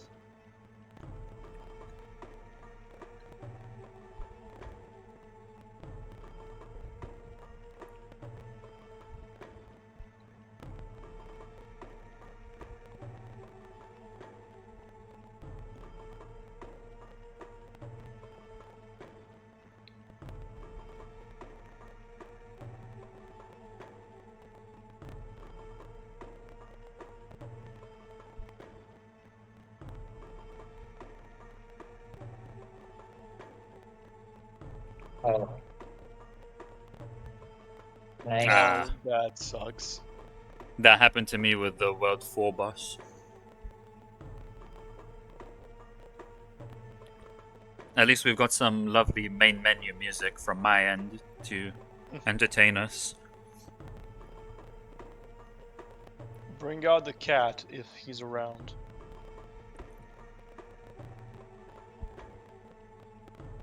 Oh, what happened? Oh, right, there was...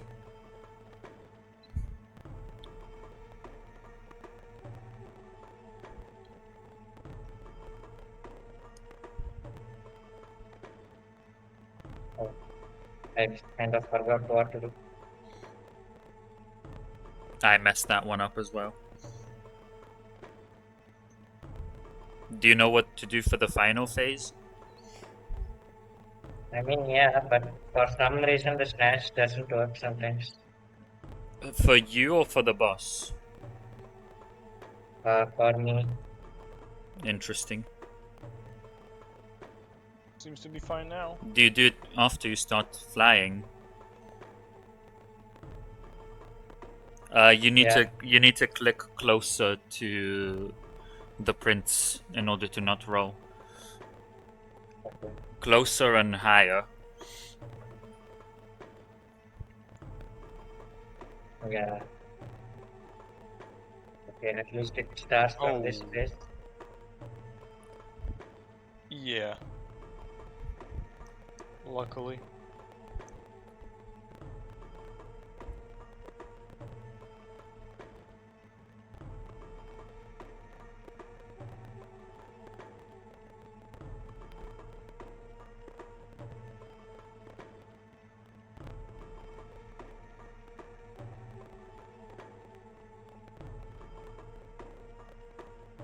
Yeah, that worked.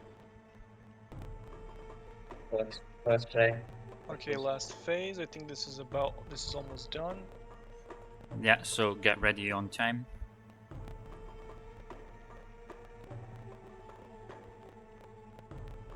When the health goes to 0. Time.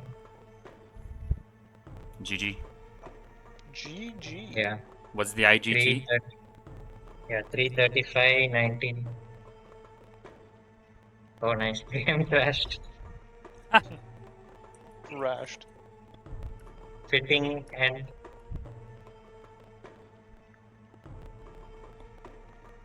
okay. So I guess we'll stop. Oh, it continues now. I don't know why. Did you pause? Not sure actually. I might have paused yet and thought it crashed.